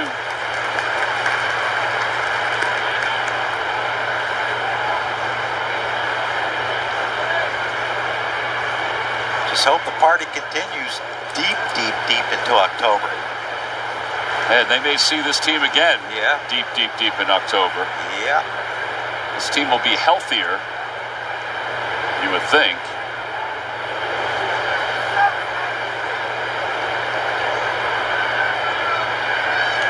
Swing and a miss. Hoffman's got a strikeout to start the 8th inning. Every time a Phillies pitcher throws a pitch of 95 or more, Comcast will make a contribution to Phillies charities.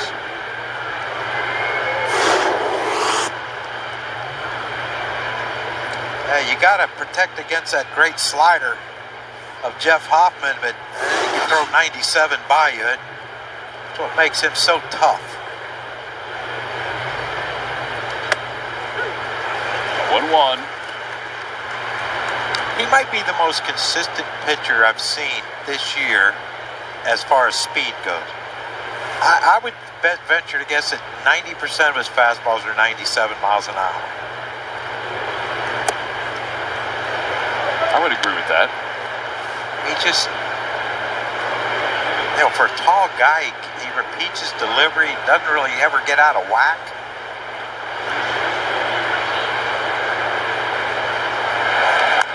Little tapper out to the mound. Hoffman's got it. Oh, it's off the glove of Harper. That'll be an E3. And Freddie Freeman will go to second base. That'll be the third error of the year on Bryce. Yeah, I tell you, you don't see that too often. Yeah, it's just a routine play, and throws there, just missed it. Okay, listen, here's a teachable moment. So you see this, he missed it, right? So when you see a little kid miss the ball and you see people screaming at him for not catching it, this is one of the greatest players in the game right now. He missed the ball. Don't yell at your kid if they miss a ball. That's very true. I bet he's about ready to, if he could eat that glove right now and take a chunk out of it, he would.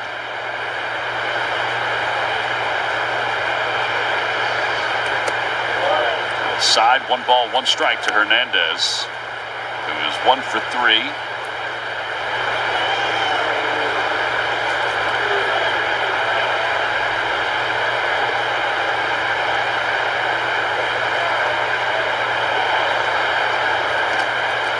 Play by Stubbs.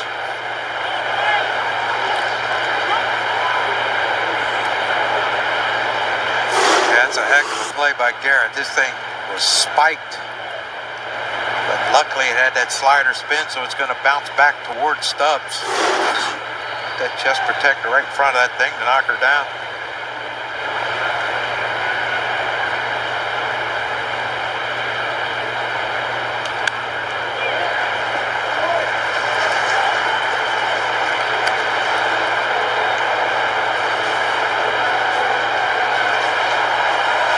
Post-game live coming up, presented by Cure Auto Insurance.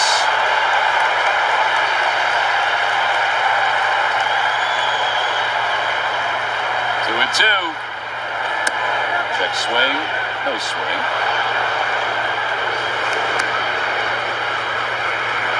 Teoscar Hernandez will be part of the Home Run Derby this year.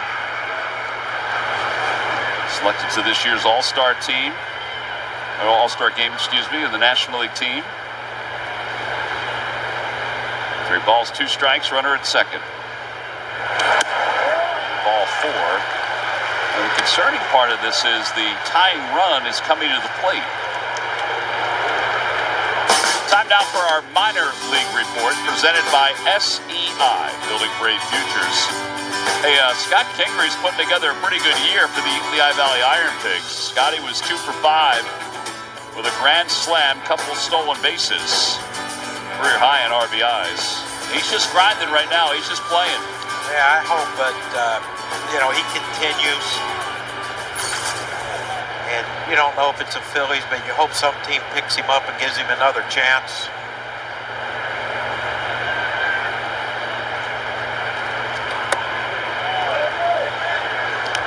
Come on, might want to go out there and holler at him.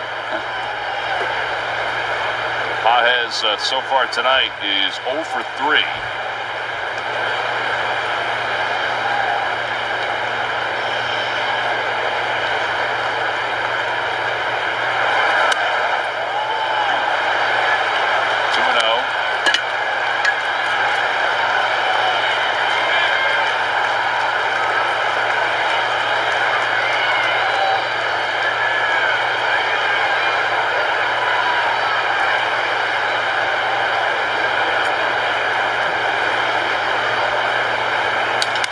Drive out to left field. That'll be in for a hit. They'll hold Freeman at third, and the bases are now loaded. Stott has his third hit of this series, and he'll bring Rojas to the plate. Tell you what, we're lucky he didn't get that ball up in the air. That ball was smoked. He gets that thing up in the air, that's tie game, but with only one out, no one. The ball's hit so hard, Freddie Freeman couldn't score. Yeah, so Caleb caught them going out to the mound to talk to Hoffman. Hey, if you're headed to Citizens Bank Park for the A's series coming up, make plans to visit Coca-Cola Corner, located in left field, which will feature local restaurants throughout the season, as we've talked about.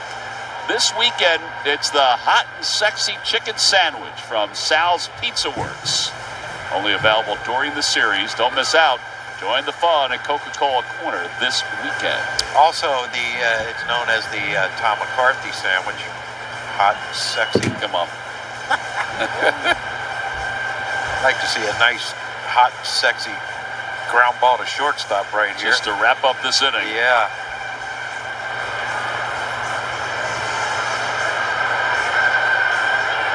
All right, so Rojas tonight is 1 for 3. He's doubled, flied out, popped out.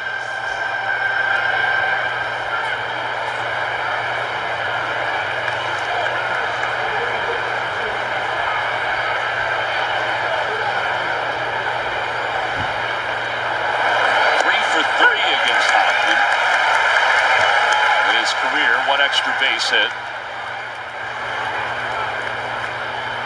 0-1.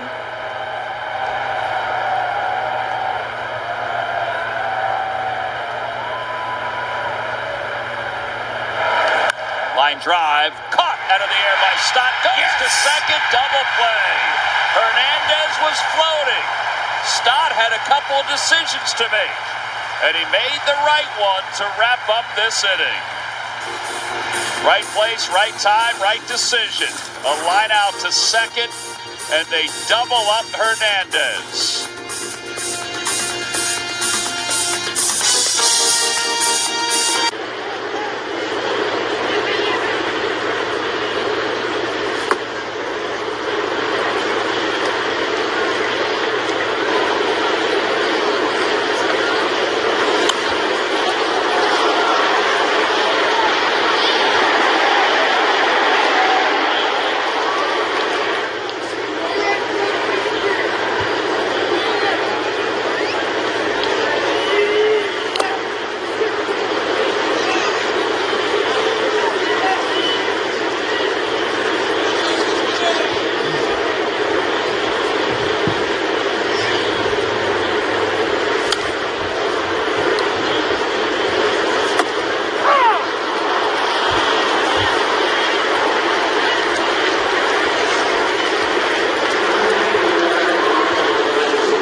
Sixer superstar Tyrese Maxey sounds off on the team's offseason moves, his new contract, and more. Check out the latest Takeoff with John Clark on YouTube or wherever you listen, presented by Rivers Casino Philadelphia.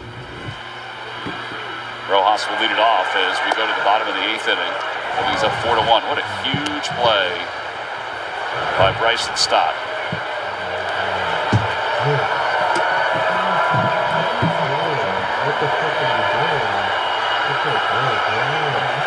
Rojas bunts, and Smith will make the catch.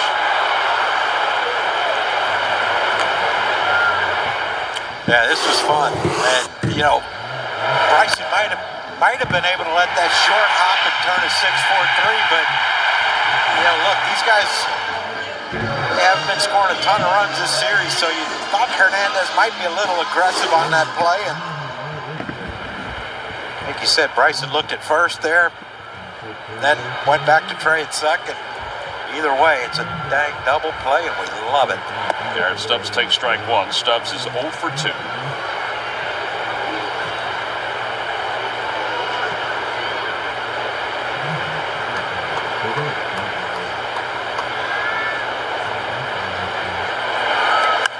Fly ball right field.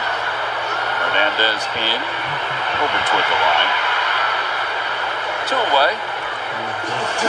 Kyle Schwarber's due up. Suit up this season at MLBshop.com. Check out the largest selection of official jerseys, caps, t-shirts, and collectibles, plus much more. Gear up with your Phillies at MLBshop.com. Alvarado is in the pen looking to close this one for the Phillies. Kyle Schwarber is 0 for 3.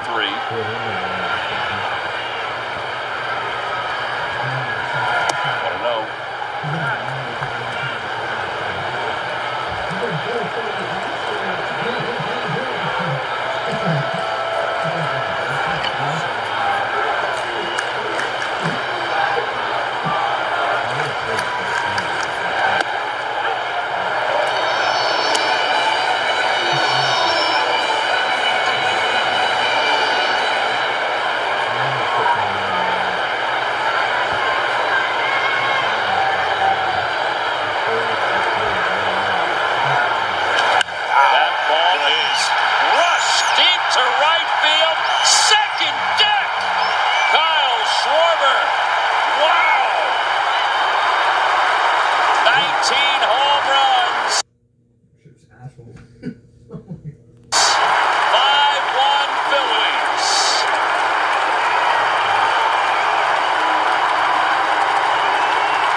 That pitch, you know, of course he wanted that thing away, and it didn't get away far enough, and I tell you what. That was loud and long, Tom. Wow. Yeah, he's adorable, Tom. He just really is adorable. 108.8 on your radio dial. That's the exit velocity.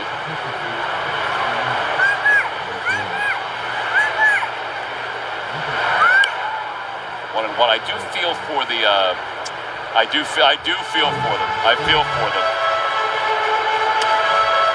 It was in there. It was in their area. They got Bryce Harper. He has Bryce Harper all over his jersey, his shirt, and he just couldn't hang on.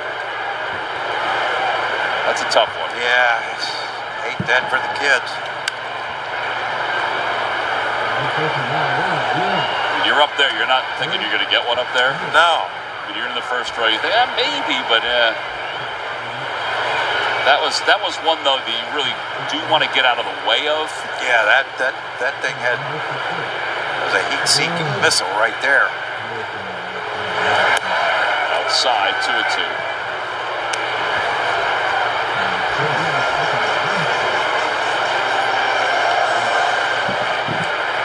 Guy behind him's laughing. The kid's right telling him, Dad, 2 hands. Put the phone down. Use 2 hands. Jamie Moyer. Inside, 3-2.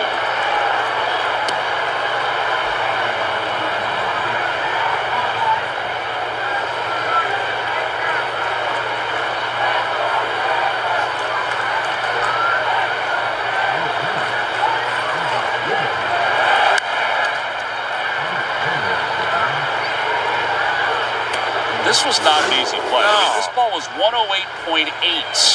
108.8.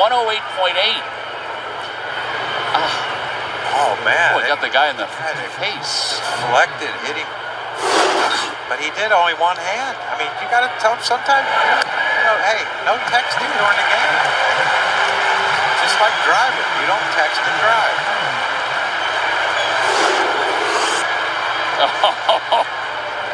Look at his son. Oh, man.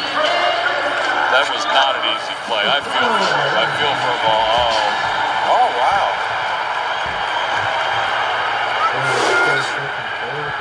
I feel sorry for the guy beside him.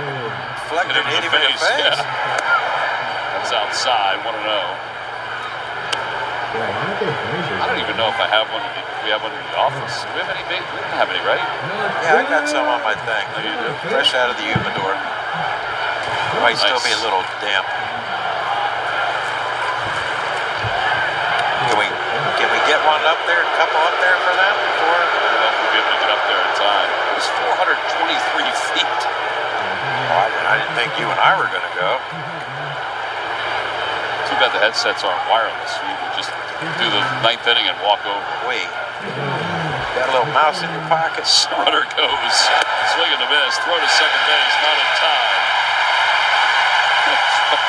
12 steals for Turner.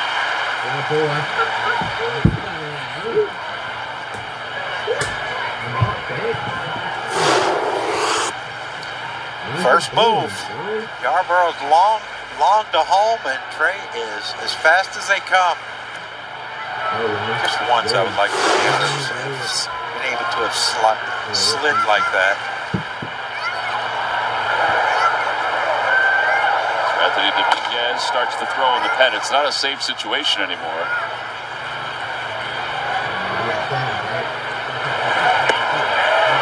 One and two.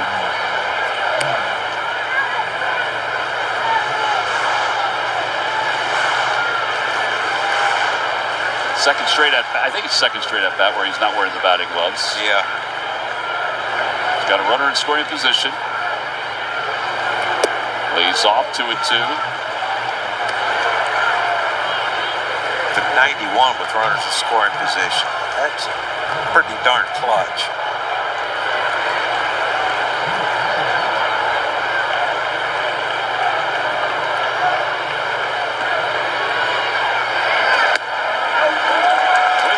Walked him his last time up.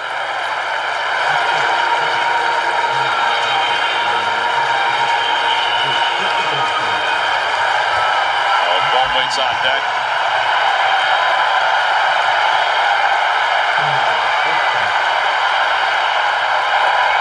Swing at this.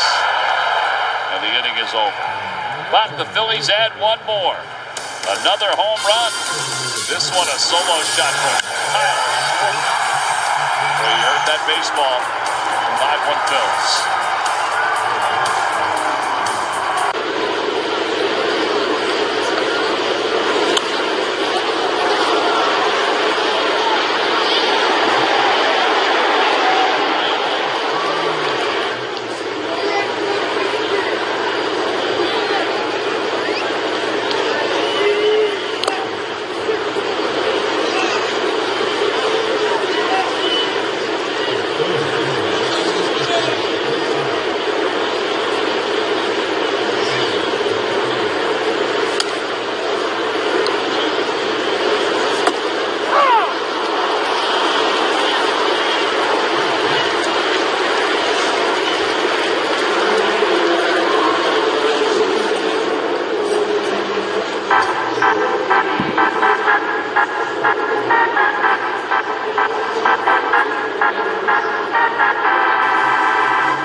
Brought to you by Toyota. Dear Wildside, take adventure to the top with Toyota. Toyota, let's go places.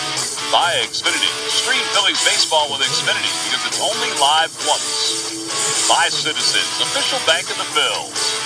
and by Independence Blue Cross. Learn more at IBX.com. Well, all is right in the world because those youngsters did get a baseball. So they're smiling now. Dad's still in pain. This was a great moment. Look at that. We have great ushers. We really do. Yep, the best.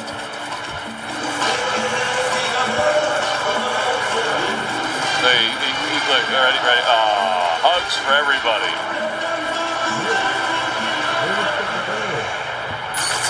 Nothing better than seeing a happy kid, Tom. No. Dad needs to work on his catching skills, though. Maybe the kids could take him out with that new baseball and work out him in the yard. It's got a sweet shirt, though. That is a nice shirt. Yeah. Shouldn't say anything. They'll probably make us wear those on the air one day. Post-game shows coming up, presented by Cure Auto Insurance. Miguel Vargas takes a pitch up from Alvarado. It's 2-0. Can you imagine walking in the clubhouse and Bryce's reaction when if he saw that us wearing those shirts? A shirt with him all over it? All over it.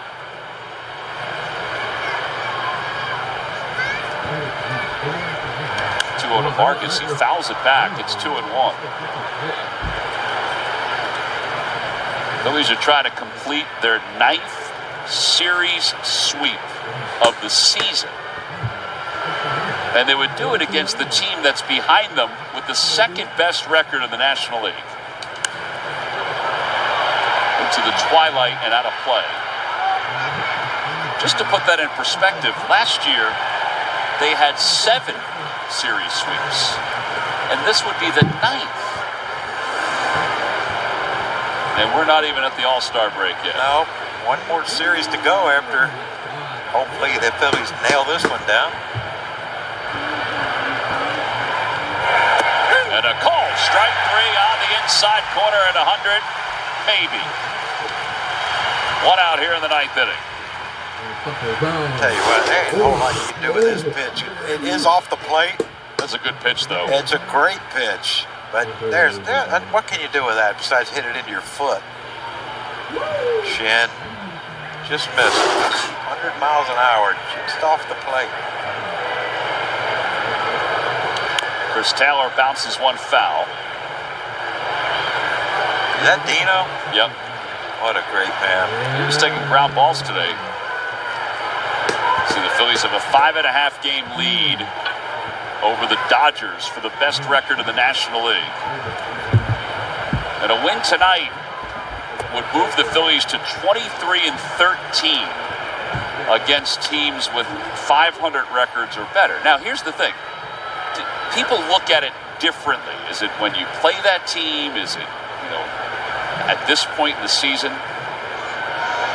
But that's a really good winning percentage, the best in Major League Baseball. They'd also be 6-0 against division leaders. They swept out the Brewers, and they're trying to sweep out the Dodgers.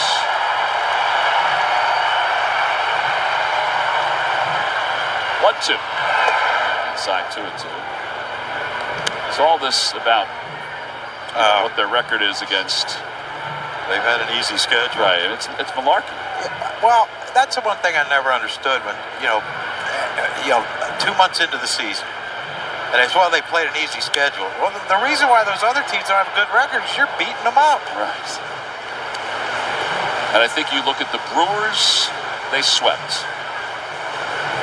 And the Dodgers, they've taken the first 2, and they lead this one 5-1. So you've got the other 2 National League division leaders.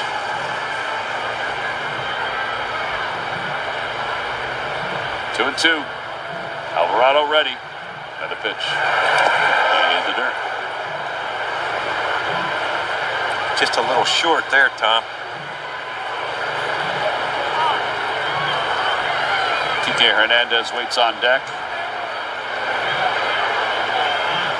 Something's very funny for that young lady in the first row.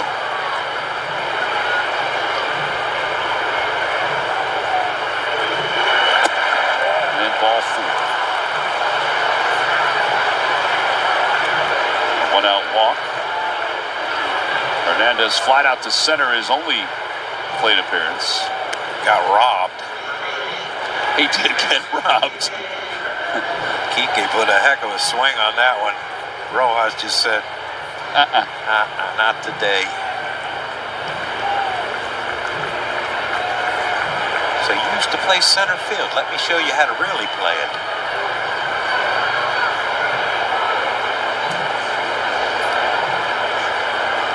Sure, I figured out what that was. I think Taylor was inching off a little too far for Alvarado's liking, even though not much you could do about it. Swing and a miss, 0-1. By the way, Alvarado's got some sweet spikes on right now. And here's that catch. Rojas. Yeah, we're going to see this on, sprint speed, distance covered. I mean, it was incredible. Ground ball to shortstop, Yeah, could be two. There's one and two, and the Phillies have completed the sweep against the Los Angeles Dodgers. They win it 5-1. Pretty remarkable series in front of 3 straight sellouts. They rang the bell a few times tonight, but rang it with an exclamation point to finish up this game. First sweep of the Dodgers at Citizens Bank Park since August of 2008. How did that end? Perfect. Tailor-made. 6-4-3. Easy turn for Bryson Stott. Ball was hit hard, though, by Kike Hernandez, but couldn't have positioned it any better to turn that double play and finish up the sweep of the Dodgers. That is absolutely huge. Well, so many people contributed to this 3-game sweep, including Brandon Marsh, who is our Chevrolet player of the game. 2 for 4, triple, home run, 2 RBIs. There you go. Yeah, Brandon got it started after Trey hit his home run to make it 1-0. Brandon Marsh comes up in the second inning and makes it 2-0 with that long home run. And then this was huge right here, too. In the 6th inning, after Nick gets a base hit, Marsh hits a triple down the right field line to score. Nick, and basically put this game away, and they start Chevrolet player of the game. And Brandon joins us down on the field. Brandon, how electric was this series? I mean, it was amazing, wasn't it? Yeah, no, this was a big one for us. Coming off of the 500 road trip we had, put to the test against the Braves and now the Dodgers, a huge series for us. Big 3 games for us at home. We got a couple more and then a little break. Hey, listen, man, before we get to your hitting, which was spectacular tonight, tell us about that play Rojas made. Yeah. Oh my, I blacked out, and I was in the I wasn't even part of it, but that's just Roe being Roe. He gets it with the best of them, and that's why he's uncrustable.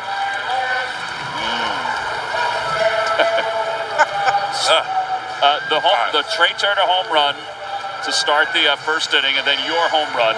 How big is it to get an early lead on a team like the Dodgers, or any team, but a team like the Dodgers? Any team, but especially the Dodgers. But getting a lead with nose on the mound is always a good recipe for success. So Trey got us going, and we just followed suit. Nose did his thing, and the bullpen closed it out. It was a great game for all of us. All right, I got to ask you too. It's 80s night. You got to look at that aha video. What'd you think of it with the Fanatic up on the video board with you? That's awesome. It turned out pretty cool, man. I didn't know how it was going to come out. I did some funky movements, but it turned out awesome, man. I'm glad it was out there on the big screen. And what about the gentleman that changed the bases with the Marsh Flyers? Yeah. I said, Mr. Marsh. He turned back. He said, "What's up, man?" And I was like, "Dad." I knew you would pick up on it when you saw him out there. Of course, I had to go meet him when he was at second base. Yeah. So he was coming back to the third base dugout. I had to catch him on his way out. All right, That's pretty cool. I want to ask you. I mean, people talk so much about what you guys have done before the All-Star break, but Rob makes sure that you guys also know the job isn't done with what you've done for the All-Star break. Is that right? Tell everybody about that a little bit. Yeah, it's been a fun first half. Good first half for us Phils, and all of it means nothing unless we finish. So, we got to come back even hungrier than when we started and what we've been doing, and just trusting the process and enjoying it all. All right, well, we appreciate you joining us. Nice job today, man. Great job, going. All right, Brother Marsh, our guest. The Phils sweep out the Dodgers. Another sold-out crowd here at Citizens Bank Park. Sammy before the game, the Blues, retro night, and now we look ahead to the Oakland A's series. The Phillies have swept out the Dodgers. The A's are in town beginning tomorrow. NBC Sports Philadelphia at 6:30. Phillies pregame live gets everything rolling at 6 o'clock. For John Crump, Taryn Hatcher, our entire crew, I'm Tom McCarthy. Man, they were awesome tonight. So were the Phils. They win it over the Dodgers and sweep them out. Phillies postgame live is coming up next. Have a great night, everybody.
once and future pennant winners. Yeah. That's pretty good. You know what I would have said?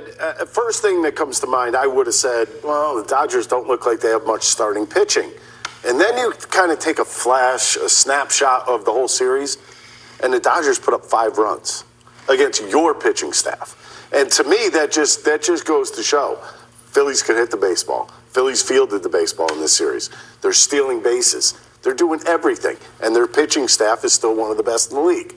You put that all together, this is what you get, Dodgers. Dodgers have got to do something because the matchup between the two teams does not look like a very good matchup one way. We talked about Aaron Nola in the pregame program. We talked about him during the 7th inning update, his durability, his effectiveness. Now he's at a 3.38 ERA, and he continues to impress in his old age, right? He really is one of the most consistent pitchers that the Phillies have had for many, many years. And it's not just about his durability. He also pitches in the big spots. He came through when he had to against Ohtani, stepped it up through his hardest fastballs when he had to step it forward.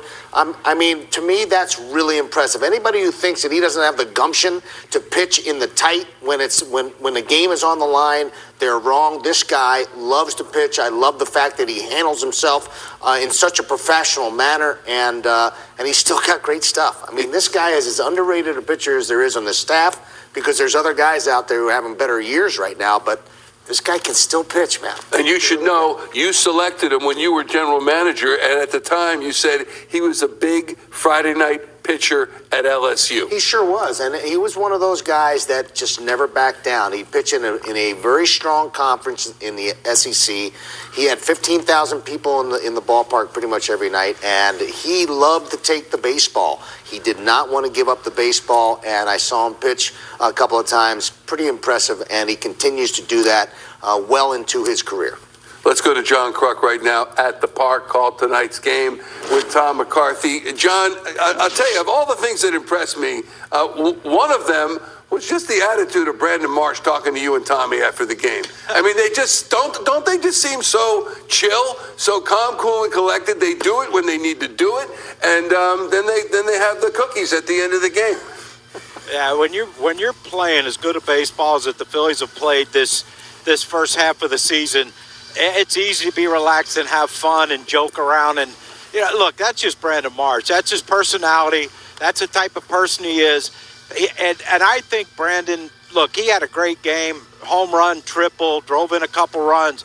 But I think he was more happy for Johan Rojas making that play in center field off of Kike Hernandez than he was anything. I mean, if you just saw them in the dugout, it was like, Willie Mays and Vic Wirtz back in 1955 or whatever it was. 54. I mean, it was just he's just an impressive player, and he's a perfect player for the city of Philadelphia because they love him and he loves them back.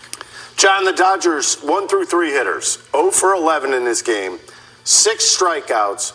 Aaron Nola had 16 swings and misses, 10 of them on his curveball.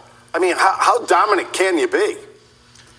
Well, the first couple innings, his pitch count got up there a little bit, and that's why he only went 6 innings. But, I heard Ruben say, or no, I think it was you, Rick, his hardest fastball was against Ohtani to strike him out at 96 miles an hour.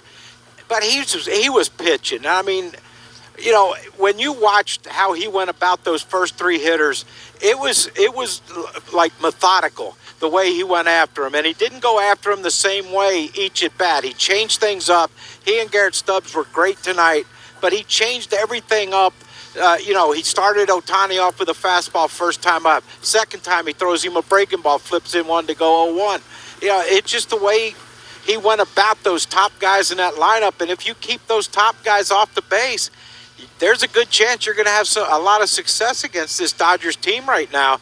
And Aaron just was, he took advantage. He did what he had to do at the top of the order, but then he did what he had to do, too, at the bottom of the order. John, tell me a little bit about, how the feeling is in that clubhouse. One of the most impressive things to me is the contributions from every single player on that roster, what that means in the clubhouse on a day-to-day. It's huge, Ruben, and the thing about it is you guys have been around teams, and at some point there's always going to be jealousies. Like, why is he playing? I should be playing. Talking a little bit behind people's back and this and that. This team doesn't do that. And look, Whit Merrifield would love to be out there every day. Brandon Marsh would love to be out there every day. Johan, but when they're not playing, they're preparing to come in the game and try to help this team win. And that's why they are where they are, and that's why they are what they are. They pull for each other like no team I've seen in a long, long time. And it's a love fest down there. They love each other. And when you love each other, you're going to play your ass off for each other, and that's what they do. And they got to love Trey Turner, who does it again against his former team, and he's 2 for 4 tonight with an RBI or run scored on that home run to open the scoring. He's batting .348, John. Should we expect this to continue for the remainder of the season? Well, that's tough to keep it at .348, but I don't see it. If he gets enough bats to qualify, he's going to put a run at a batting title, I would think. He missed so much time, but it's amazing to me how he missed that much time, and they came back, and he hasn't missed a beat. I mean, it's just unbelievable what he's doing. And when he hits like we showed all his home runs this year, every one of them to left or to the left of center field, and then today he goes deep to right field. That tells you that he's not only locked in, but he's recognizing pitches early and just hitting it where it's pitched. Oh my God, it's just so much fun watching him play right now. And now he's tested out the leg. The leg's fine. He stole base tonight, so that aspect's coming back too. And that's just why he's such an electric player. All right, we're gonna let you go. I know you got to meet that dad and his 2 sons and the mom. And I know you're going up to. I know there's no crying in baseball. I mean, he should have been ready for this. Is a typical what is he doing that Ricky does once a week. What is he doing? You got to put the phone down, John, don't you? No texting and watching, Michael. Texting and watching, John. That's right. You don't do that. And you don't smack your dad either at the ball game. How about that? I'll tell you what, wait till he gets home, okay? Give me that ball, kid. I tell you what. My ass was already hurting after he hit his dad because I know what my dad would have done to me. Mine too. Yeah, by the way, he tossed the second ball over the edge too. All right, buddy. Thanks so much. All right, see you all tomorrow. John Kruk joining us in the booth. Some more superlatives from... Boy, you went there. From tonight. Oh, you know what? There, you want your ball, go get it. Yeah, go get it right now. Setting the pace. 61-32 this season, best in baseball. They're on pace, as mentioned, for 106 wins. Second best record through 93 games in franchise history. 76 club was 64-29 through 93. Season high 29 games over 500. Plus 123 run differential is best in baseball. On pace for the 106. 36-14 home record. And they are up now on the Braves. Braves still have to play later tonight, but they continue. Plenty of times for standings, Michael. Plenty of times for, well, you know what, Ricky Bo, 93 games in, I think the best quote of the night, Brandon Marsh, quote, all of it means nothing unless we finish. See, that to me tells a story in itself. That to me, that because not the first time we heard that. We heard Bryce Harper say it at the beginning of the season. We heard JT Real Muto early on in the year.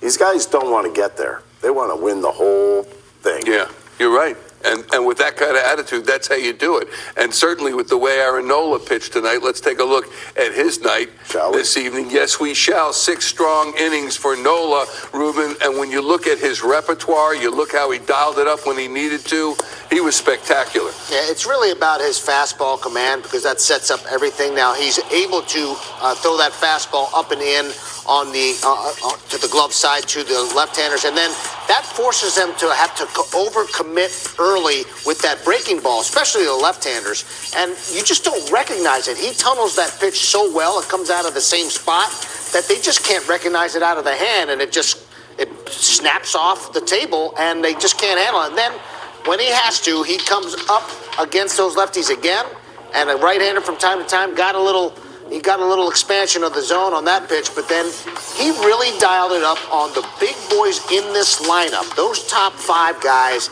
he pitched extremely well, and you can tell that he sort of saved things in the tank later on so that he was prepared to get those big boys in the top part of the lineup. Bottom line's the bottom line. 11 wins for Aaron Nola, second in the National League this season to Chris Sale. 11-4, 6 innings pitched tonight, 4 hits, a run, 2 walks, 9 strikeouts, and the home run to Freddie Freeman in 101 pitches. Sale of the Braves, Nola Zach Wheeler, Mitch Keller, Ranger Suarez going tomorrow. Is that any good? That's I mean, pretty 31 good. wins from 3 of your guys at the All-Star break, possibly a couple more coming. I look at Aaron Nola like this. This is a guy that could paint on both sides of the plate. When he is on, he is going to carve up the left-handers on the inside, on their hands. Did that to Ohtani, came back with a curveball with the bases loaded to strike him out. You saw him climbing the ladder tonight. That's where he gets a little bit more extra on his pitches. But the one thing that goes away for some reason, the one thing that people forget, not only does he have that nasty hammer, that fastball that could get in on the left-handed hitters, he also has that sinker that he could bring in that's going to get a lot of takes. And when you start getting a lot of takes, he threw that sinker about 10, 12 times. He got 6 strikes called on it. That, to me, is impressive. And, I mean, this guy owned both sides of the plate tonight. I think he may have fought himself maybe in the first 2 innings pitch-wise. I mean, they were long innings. He was out there for a while, loaded the bases in one of them, but get out of it, and then pitch your guts out. Yeah. The beauty and the difference between a lot of the starters in all of baseball and this staff, and you got to give Caleb Cotham a lot of credit for this, and you have to give Brian Kaplan, who's the pitching director of development. They have a great plan, and they pitch. They pitch because they throw strikes and they throw the baseball where they need to consistently, more consistently than anybody in all of baseball. That is the reason why they have so much success. They pitch. They don't try to blow people away. They learn how to pitch and make the pitches they have to in the right part of the zone. And they are the first team around that has gone back to that. They have gone back to pitchers, not gone to the throwers. What happens to all these throwers? You don't hear from them anymore. I mean, this team's got 5 guys who know how to pitch. Yeah, you're right. And it doesn't happen in baseball anymore. No, and Aaron Nola did it with the best of them tonight in a 5-1 Phillies win. Let's hear from Rob Thompson postgame in the clubhouse. What kind of impressed you the most? Probably the fact that, and I know they're missing Mookie, but I thought our pitchers took care of the top of their order, which was kind of key because those guys can really hit. They put up big numbers. So I thought we did a good job there. Offense was good, especially the first night. 3 home runs today. Marsh had a big day for us. So, I mean, great, really good defense. Rojas made a heck of a catch in center field. Bohm made a great catch down the line. So there's a lot of positives. Is that the type of game that keeps you intrigued about what Rojas can do? Yeah, because he's electric. He can do a lot of different things.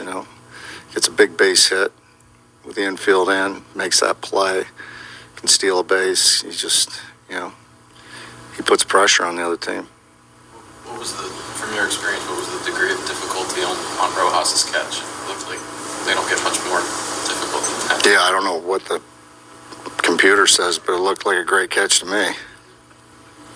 Did you guys feel like you had just a great game plan against Ohtani? Or was it just execution? He had 3 hits, but no extra base hits. Yeah, keeping those guys in the ballpark is key, and I just think our guys executed at the right time.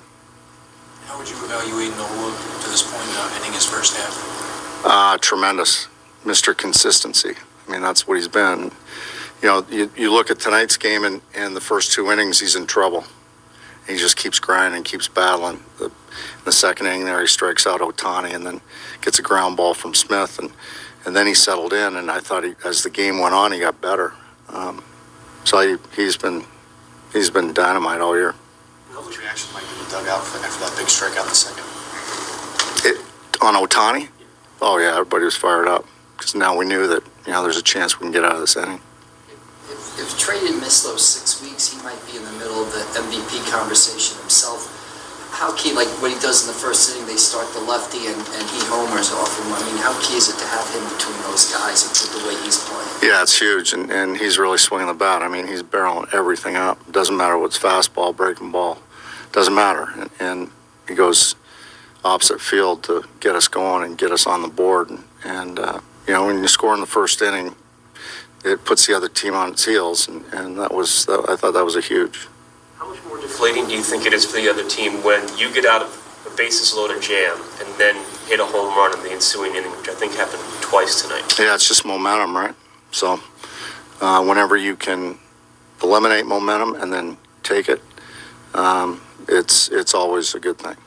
Rojas' base hit in the sixth. He seems to have a knack for shortening his swing or runners in scoring position this year. Have you noticed that at all? Yeah, I think he does, and I think I wish he would take that same approach on every at bat and not get big in certain areas. Just make sure you're barreling it up, put the ball in play, use the field, chew up pitches, use your short game. If he does that, he's going to be a huge contributor on our offensive part of the game. How big of a piece is Strom being able to use him? Obviously he's great against righties as well, but to be able to kind of use him and set him up to face some of these lefties that can really damage it. Yeah, he's been great, and like you said, he gets right-handers out, so he comes in at that part of the lineup. We know they're going to pinch hit. I mean, that's what they do, but we're not really afraid of that because he typically gets right-handers out almost as well as he gets left-handers out. So that's a big piece. It's very valuable. Well, there's still a long way to go this season. They were only 3.5 back leading into this series. So how significant, if anything, do you think it is that you were able to sweep them this week? Well, I don't know. I mean, it's 3 wins, and you take those 3 games off the schedule. You win 3 more. You put 3 more in your win column. That's how I sort of look at it. I'm not really looking at head-to-head at this point, because like I said, we got a long way to go. What's it mean to the guys in the pen? They know that Nola's coming out after the 6th, and then the offense adds on 2 more for them to get made over. Oh yeah, it lets them breathe a little bit. Anytime you get an add on, it's a good thing. You got a good team, Skip. Let me tell you. We come back, we'll hear from Aaron Nola. We'll talk about Brandon Marsh. You heard Rob Thompson talk about his night and how strong he was. We'll hear from him. We'll hear from Nola. All the analysis from Rick Ebo and Ruben Amaro Jr. as we continue.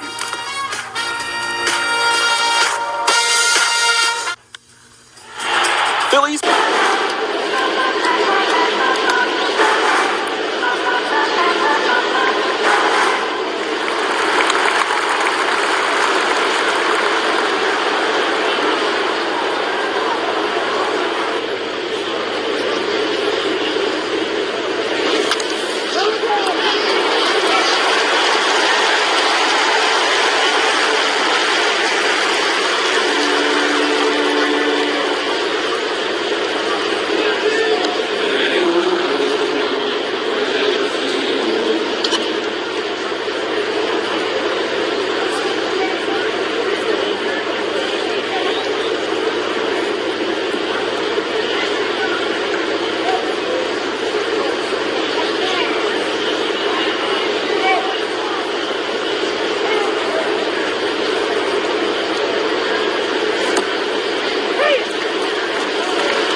next.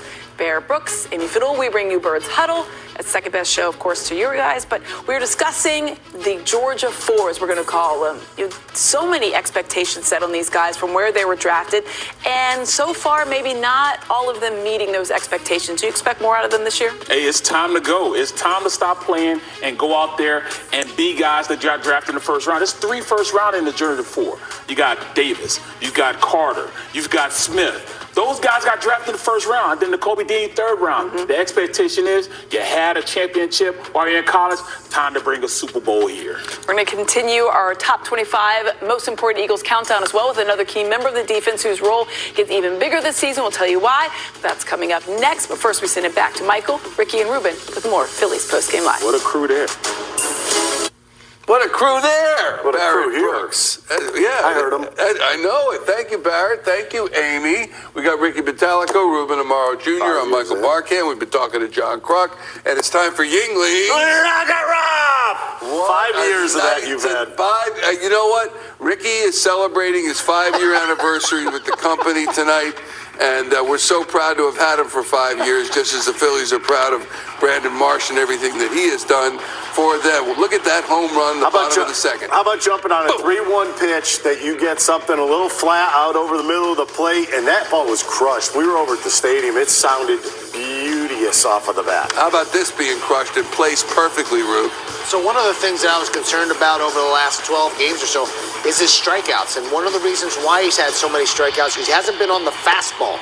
He got on the fastball in the last 3 or 4 games. He has really swung the bat well. He's got a tremendous amount of power. People don't realize this is a big man, and he can generate some serious bat speed. It's great to see him back down in that 6-7 hole and doing the damage there at the bottom end of that lineup. Some comfort zones starting to happen here. Also, when you and Brandon Marsh is 2 for 4 with a 2-run score, 2 RBI, and we talk about, well, what's the deal with his hitting? How will he be this season? He's batting .272. He's fine. Yeah, but that wasn't the case a couple of weeks ago when everyone was talking about, hey, I don't know if he can't get it together against lefties.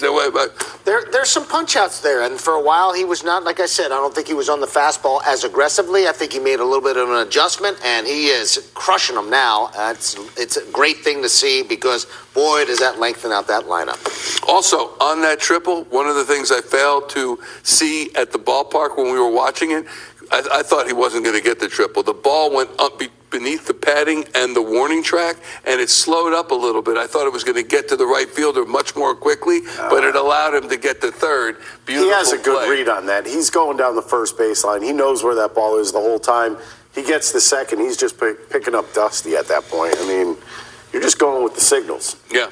Aaron Nola, 11-4 in the season, second in the National League in wins behind the Braves. Chris Sale, here is tonight's winner post-game clubhouse.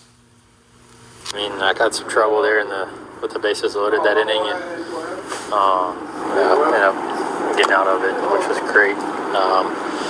Limit the damage right there against the top of their lineup, but I feel like they always battle me pretty well, and see a bunch of pitches off me, so I was just trying to stay as much in the strike zone as I can, but for quality strikes and try to get ahead of them. The 0-2 fastball to Ohtani, and the second was inside. Was that designed to kind of get him off the plate a little bit?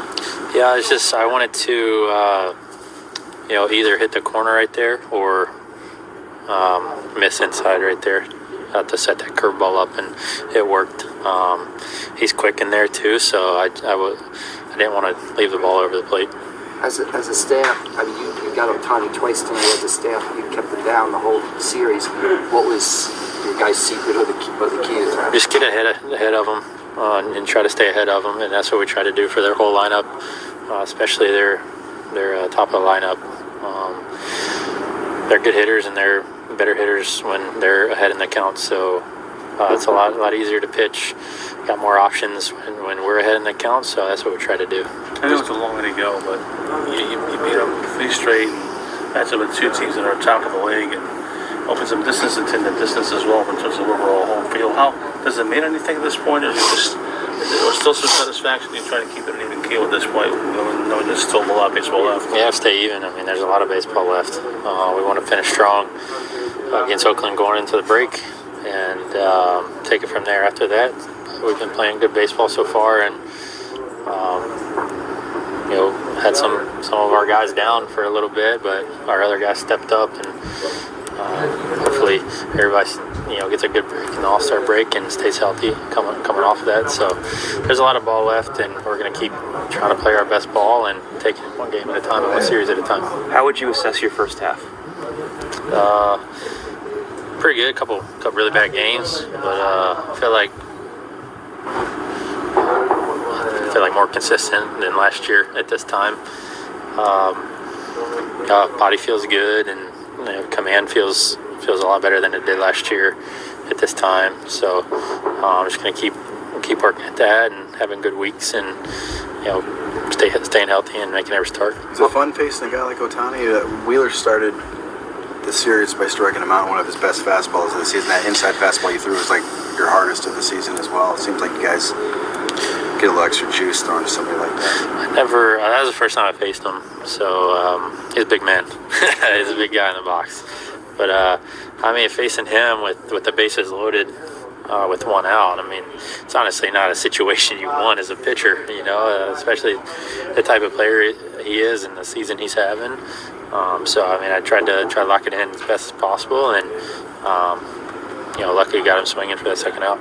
Not just that fastball, but the last couple of games, your fastball velocity's up a little bit. You're getting a little bit more swing and miss. What has been the change there to really kind of get back in that direction? Just the command and throwing it with a little bit more intent, up, down, in, and out. I think the quality strikes are a little bit better, and they had usually been kind of leaking. So I feel like they're not leaking as much over the plate, which I try to work on that a lot and try to stay on the side of the plate and top and the bottom of the zone. So that's what's been good with that pitch. Well, I know you're about the team. How much is 20 personal wins for you a goal of yours this season? That's every pitcher's goal. It's a lot of wins, and every starter tries to get to 20 wins. It's really hard, but we always try to. We get wins, the team gets wins, but that's honestly not really all I think about. I just want to go out and limit the damage and give the guys a chance to win and give the offense a chance to win, and that's what we did today, and that's what we've been doing all season. The atmosphere of this series, midweek series, middle of the summer, you've been here when it wasn't like that and there weren't 45,000 people here. Did you ever look around and kind of think about what you guys have built? Oh yeah. It's a really good crowd these past couple days. A good crowd all season long, and I came up, it wasn't like that for sure, as you guys know. And what I've been really blessed to go through a rebuild and to where we're at right now. There's been a lot of change. A lot of studs come in and help our team out, and we got a really good team now. And it's been the same pretty much since 2022, and I feel like that's why we're having a really good year. We know how to play with each other. We have good chemistry, and I think that helps out a lot. And we enjoy being around each other. So I think the camaraderie we've built, the team that we've built, is built to win. And it's way more fun than it used to be. Obviously, being on the field in front of crowds like that during the regular season, especially like you look at on a midweek game, and it's kind of like that. So it's amazing. It's addicting to play in, and we love it. We all love it. Rojas got a couple standing O's, well deserved. Did you see that catch live? And if so, what did you think of it? Yeah, I saw it live on the TV. Awesome, man. I've seen him make a couple of catches like that. He can cover a lot of ground. It's a game changer. Could be a double or a triple right there, especially in that spot of the stadium. It could bounce off that wall that's angled right there. It could be a triple. But yeah, he covers a lot of ground. He's a really good fielder. Thank you. Thanks, sir.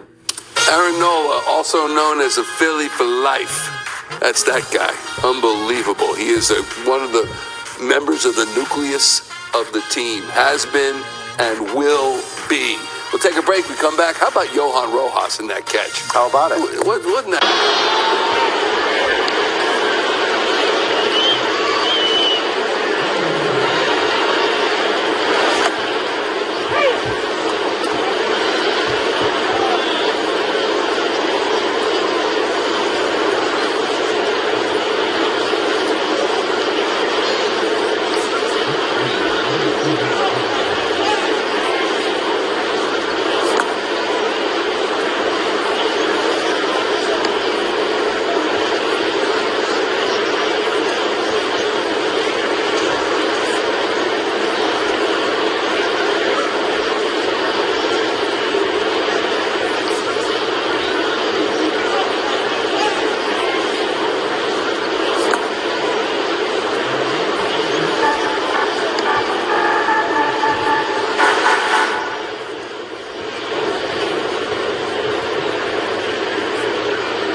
Matt Strom, Kiki, do you see me? Look at the jump. I'm gonna make this catch right here. By the way, look at that catch. He made the catch because of the jump that he had off the baseball. I mean, his instincts are really good out there. Got a good jump, never stopped running, never had to go into overdrive either. Am I right? You're absolutely right. He actually made it look a lot easier than the catch was because of his angle and because, as you said, Ricky, great instinct to the ball. I think he took a straight line. Felt like he had it all the way. Yeah, he did. He took a straight line to that ball, and I think from his look, I bet you that wall wasn't even in his way in the angle he was taking. So Ruben's absolutely right. And Matt Strom with the caps off because he saved them big time. You know what? When you have a 1.51 ERA or lower, you're getting some play behind you. Yeah. It's not all you all the time. And you know that if you get a little play here, a little play there, it'll keep that ERA down there. Give me the assessment of Johan Rojas' season to date. What do you think? I think there's a lot of room for growth. I think he's done the job that they basically have wanted him to do, which is since he's gotten back from the minor leagues, I think he's sort of kicked it in a little bit, especially defensively. He got a little nonchalant, I think, before he left. I think he's trying to get some, he's come up with some decent base hits from time to time. He's still not impacting the ball regularly. He's not hitting the ball really hard, but he needs to stay short, put the ball in play, steal a base now and again, and it's all they really need him to do and play the kind of defense that he's playing right now. Johan Rojas post-game right now with interpreter Diego Danielo. Look pretty basic. Just how confident were you? En esa bola que tú atrapaste, ¿qué tan confiado tú estabas que tú le ibas a atrapar? Porque te hemos visto hacer ese tipo de jugadas antes y sabemos la velocidad que tú tienes, pero ¿qué tan confiado tú estabas que tú ibas a llegar a esa pelota? Yo todo lo que baten, yo voy a ir a pararlo, no importa dónde esté. Como yo siempre le he dicho, al hacer carrera van a tener que dar un jonrón porque bola que baten, bola que va para el guante mío. Yeah, as I've always said it, every hitter that hits the ball towards me, if he wants it to be a hit, he's going to have to hit it out. Like, ball they hit, ball I catch. If it's not out, it's in my glove. What catch was harder, that one or the one in the NLDS? ¿Cuál fue más difícil, esta o la de la serie divisional del año pasado? Good question. I don't know, but I just go to catch that ball.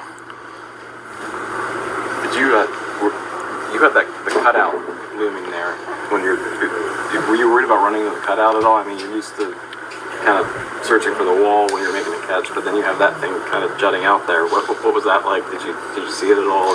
How close did you come to it? Tú tenías el corte de la pared ahí mientras tú te estabas moviendo. ¿Tú te fijaste en eso en algún momento? ¿Tú estabas preocupado de que te iba a llegar a esa parte antes de atrapar la pelota? ¿En qué tú pensaste cuando llegaste a esa parte de la pared? Yo sabía que la bola iba para allá. Yo corrí duro. Cuando estaba llegando miré a ver qué tan cerca yo estaba y qué lado iba a coger de la pared porque hay un ángulo incómodo. Entonces miré para yo saber si la bola está de aquel lado o está de este lado. Entonces ahí ya yo sé cuál side voy a coger. I knew where the ball was going since I saw it leave the bat. I ran hard towards it and I just saw the ball saw that it was going to hit it like an angle close to the cutout, and I just thought where this might go, and once I set myself an angle to go for the ball, I just went for it and chose my side and grabbed it. Here's the quote of the night, though. Quote of the night from Johan Rojas. Every hitter that hits the ball toward me is going to have to hit it out. The ball's in my glove. That is cocky. Balls in the glove. Balls in the glove. I love it. Back with more analysis, interviews, and we celebrate Ricky Bo's 5 years.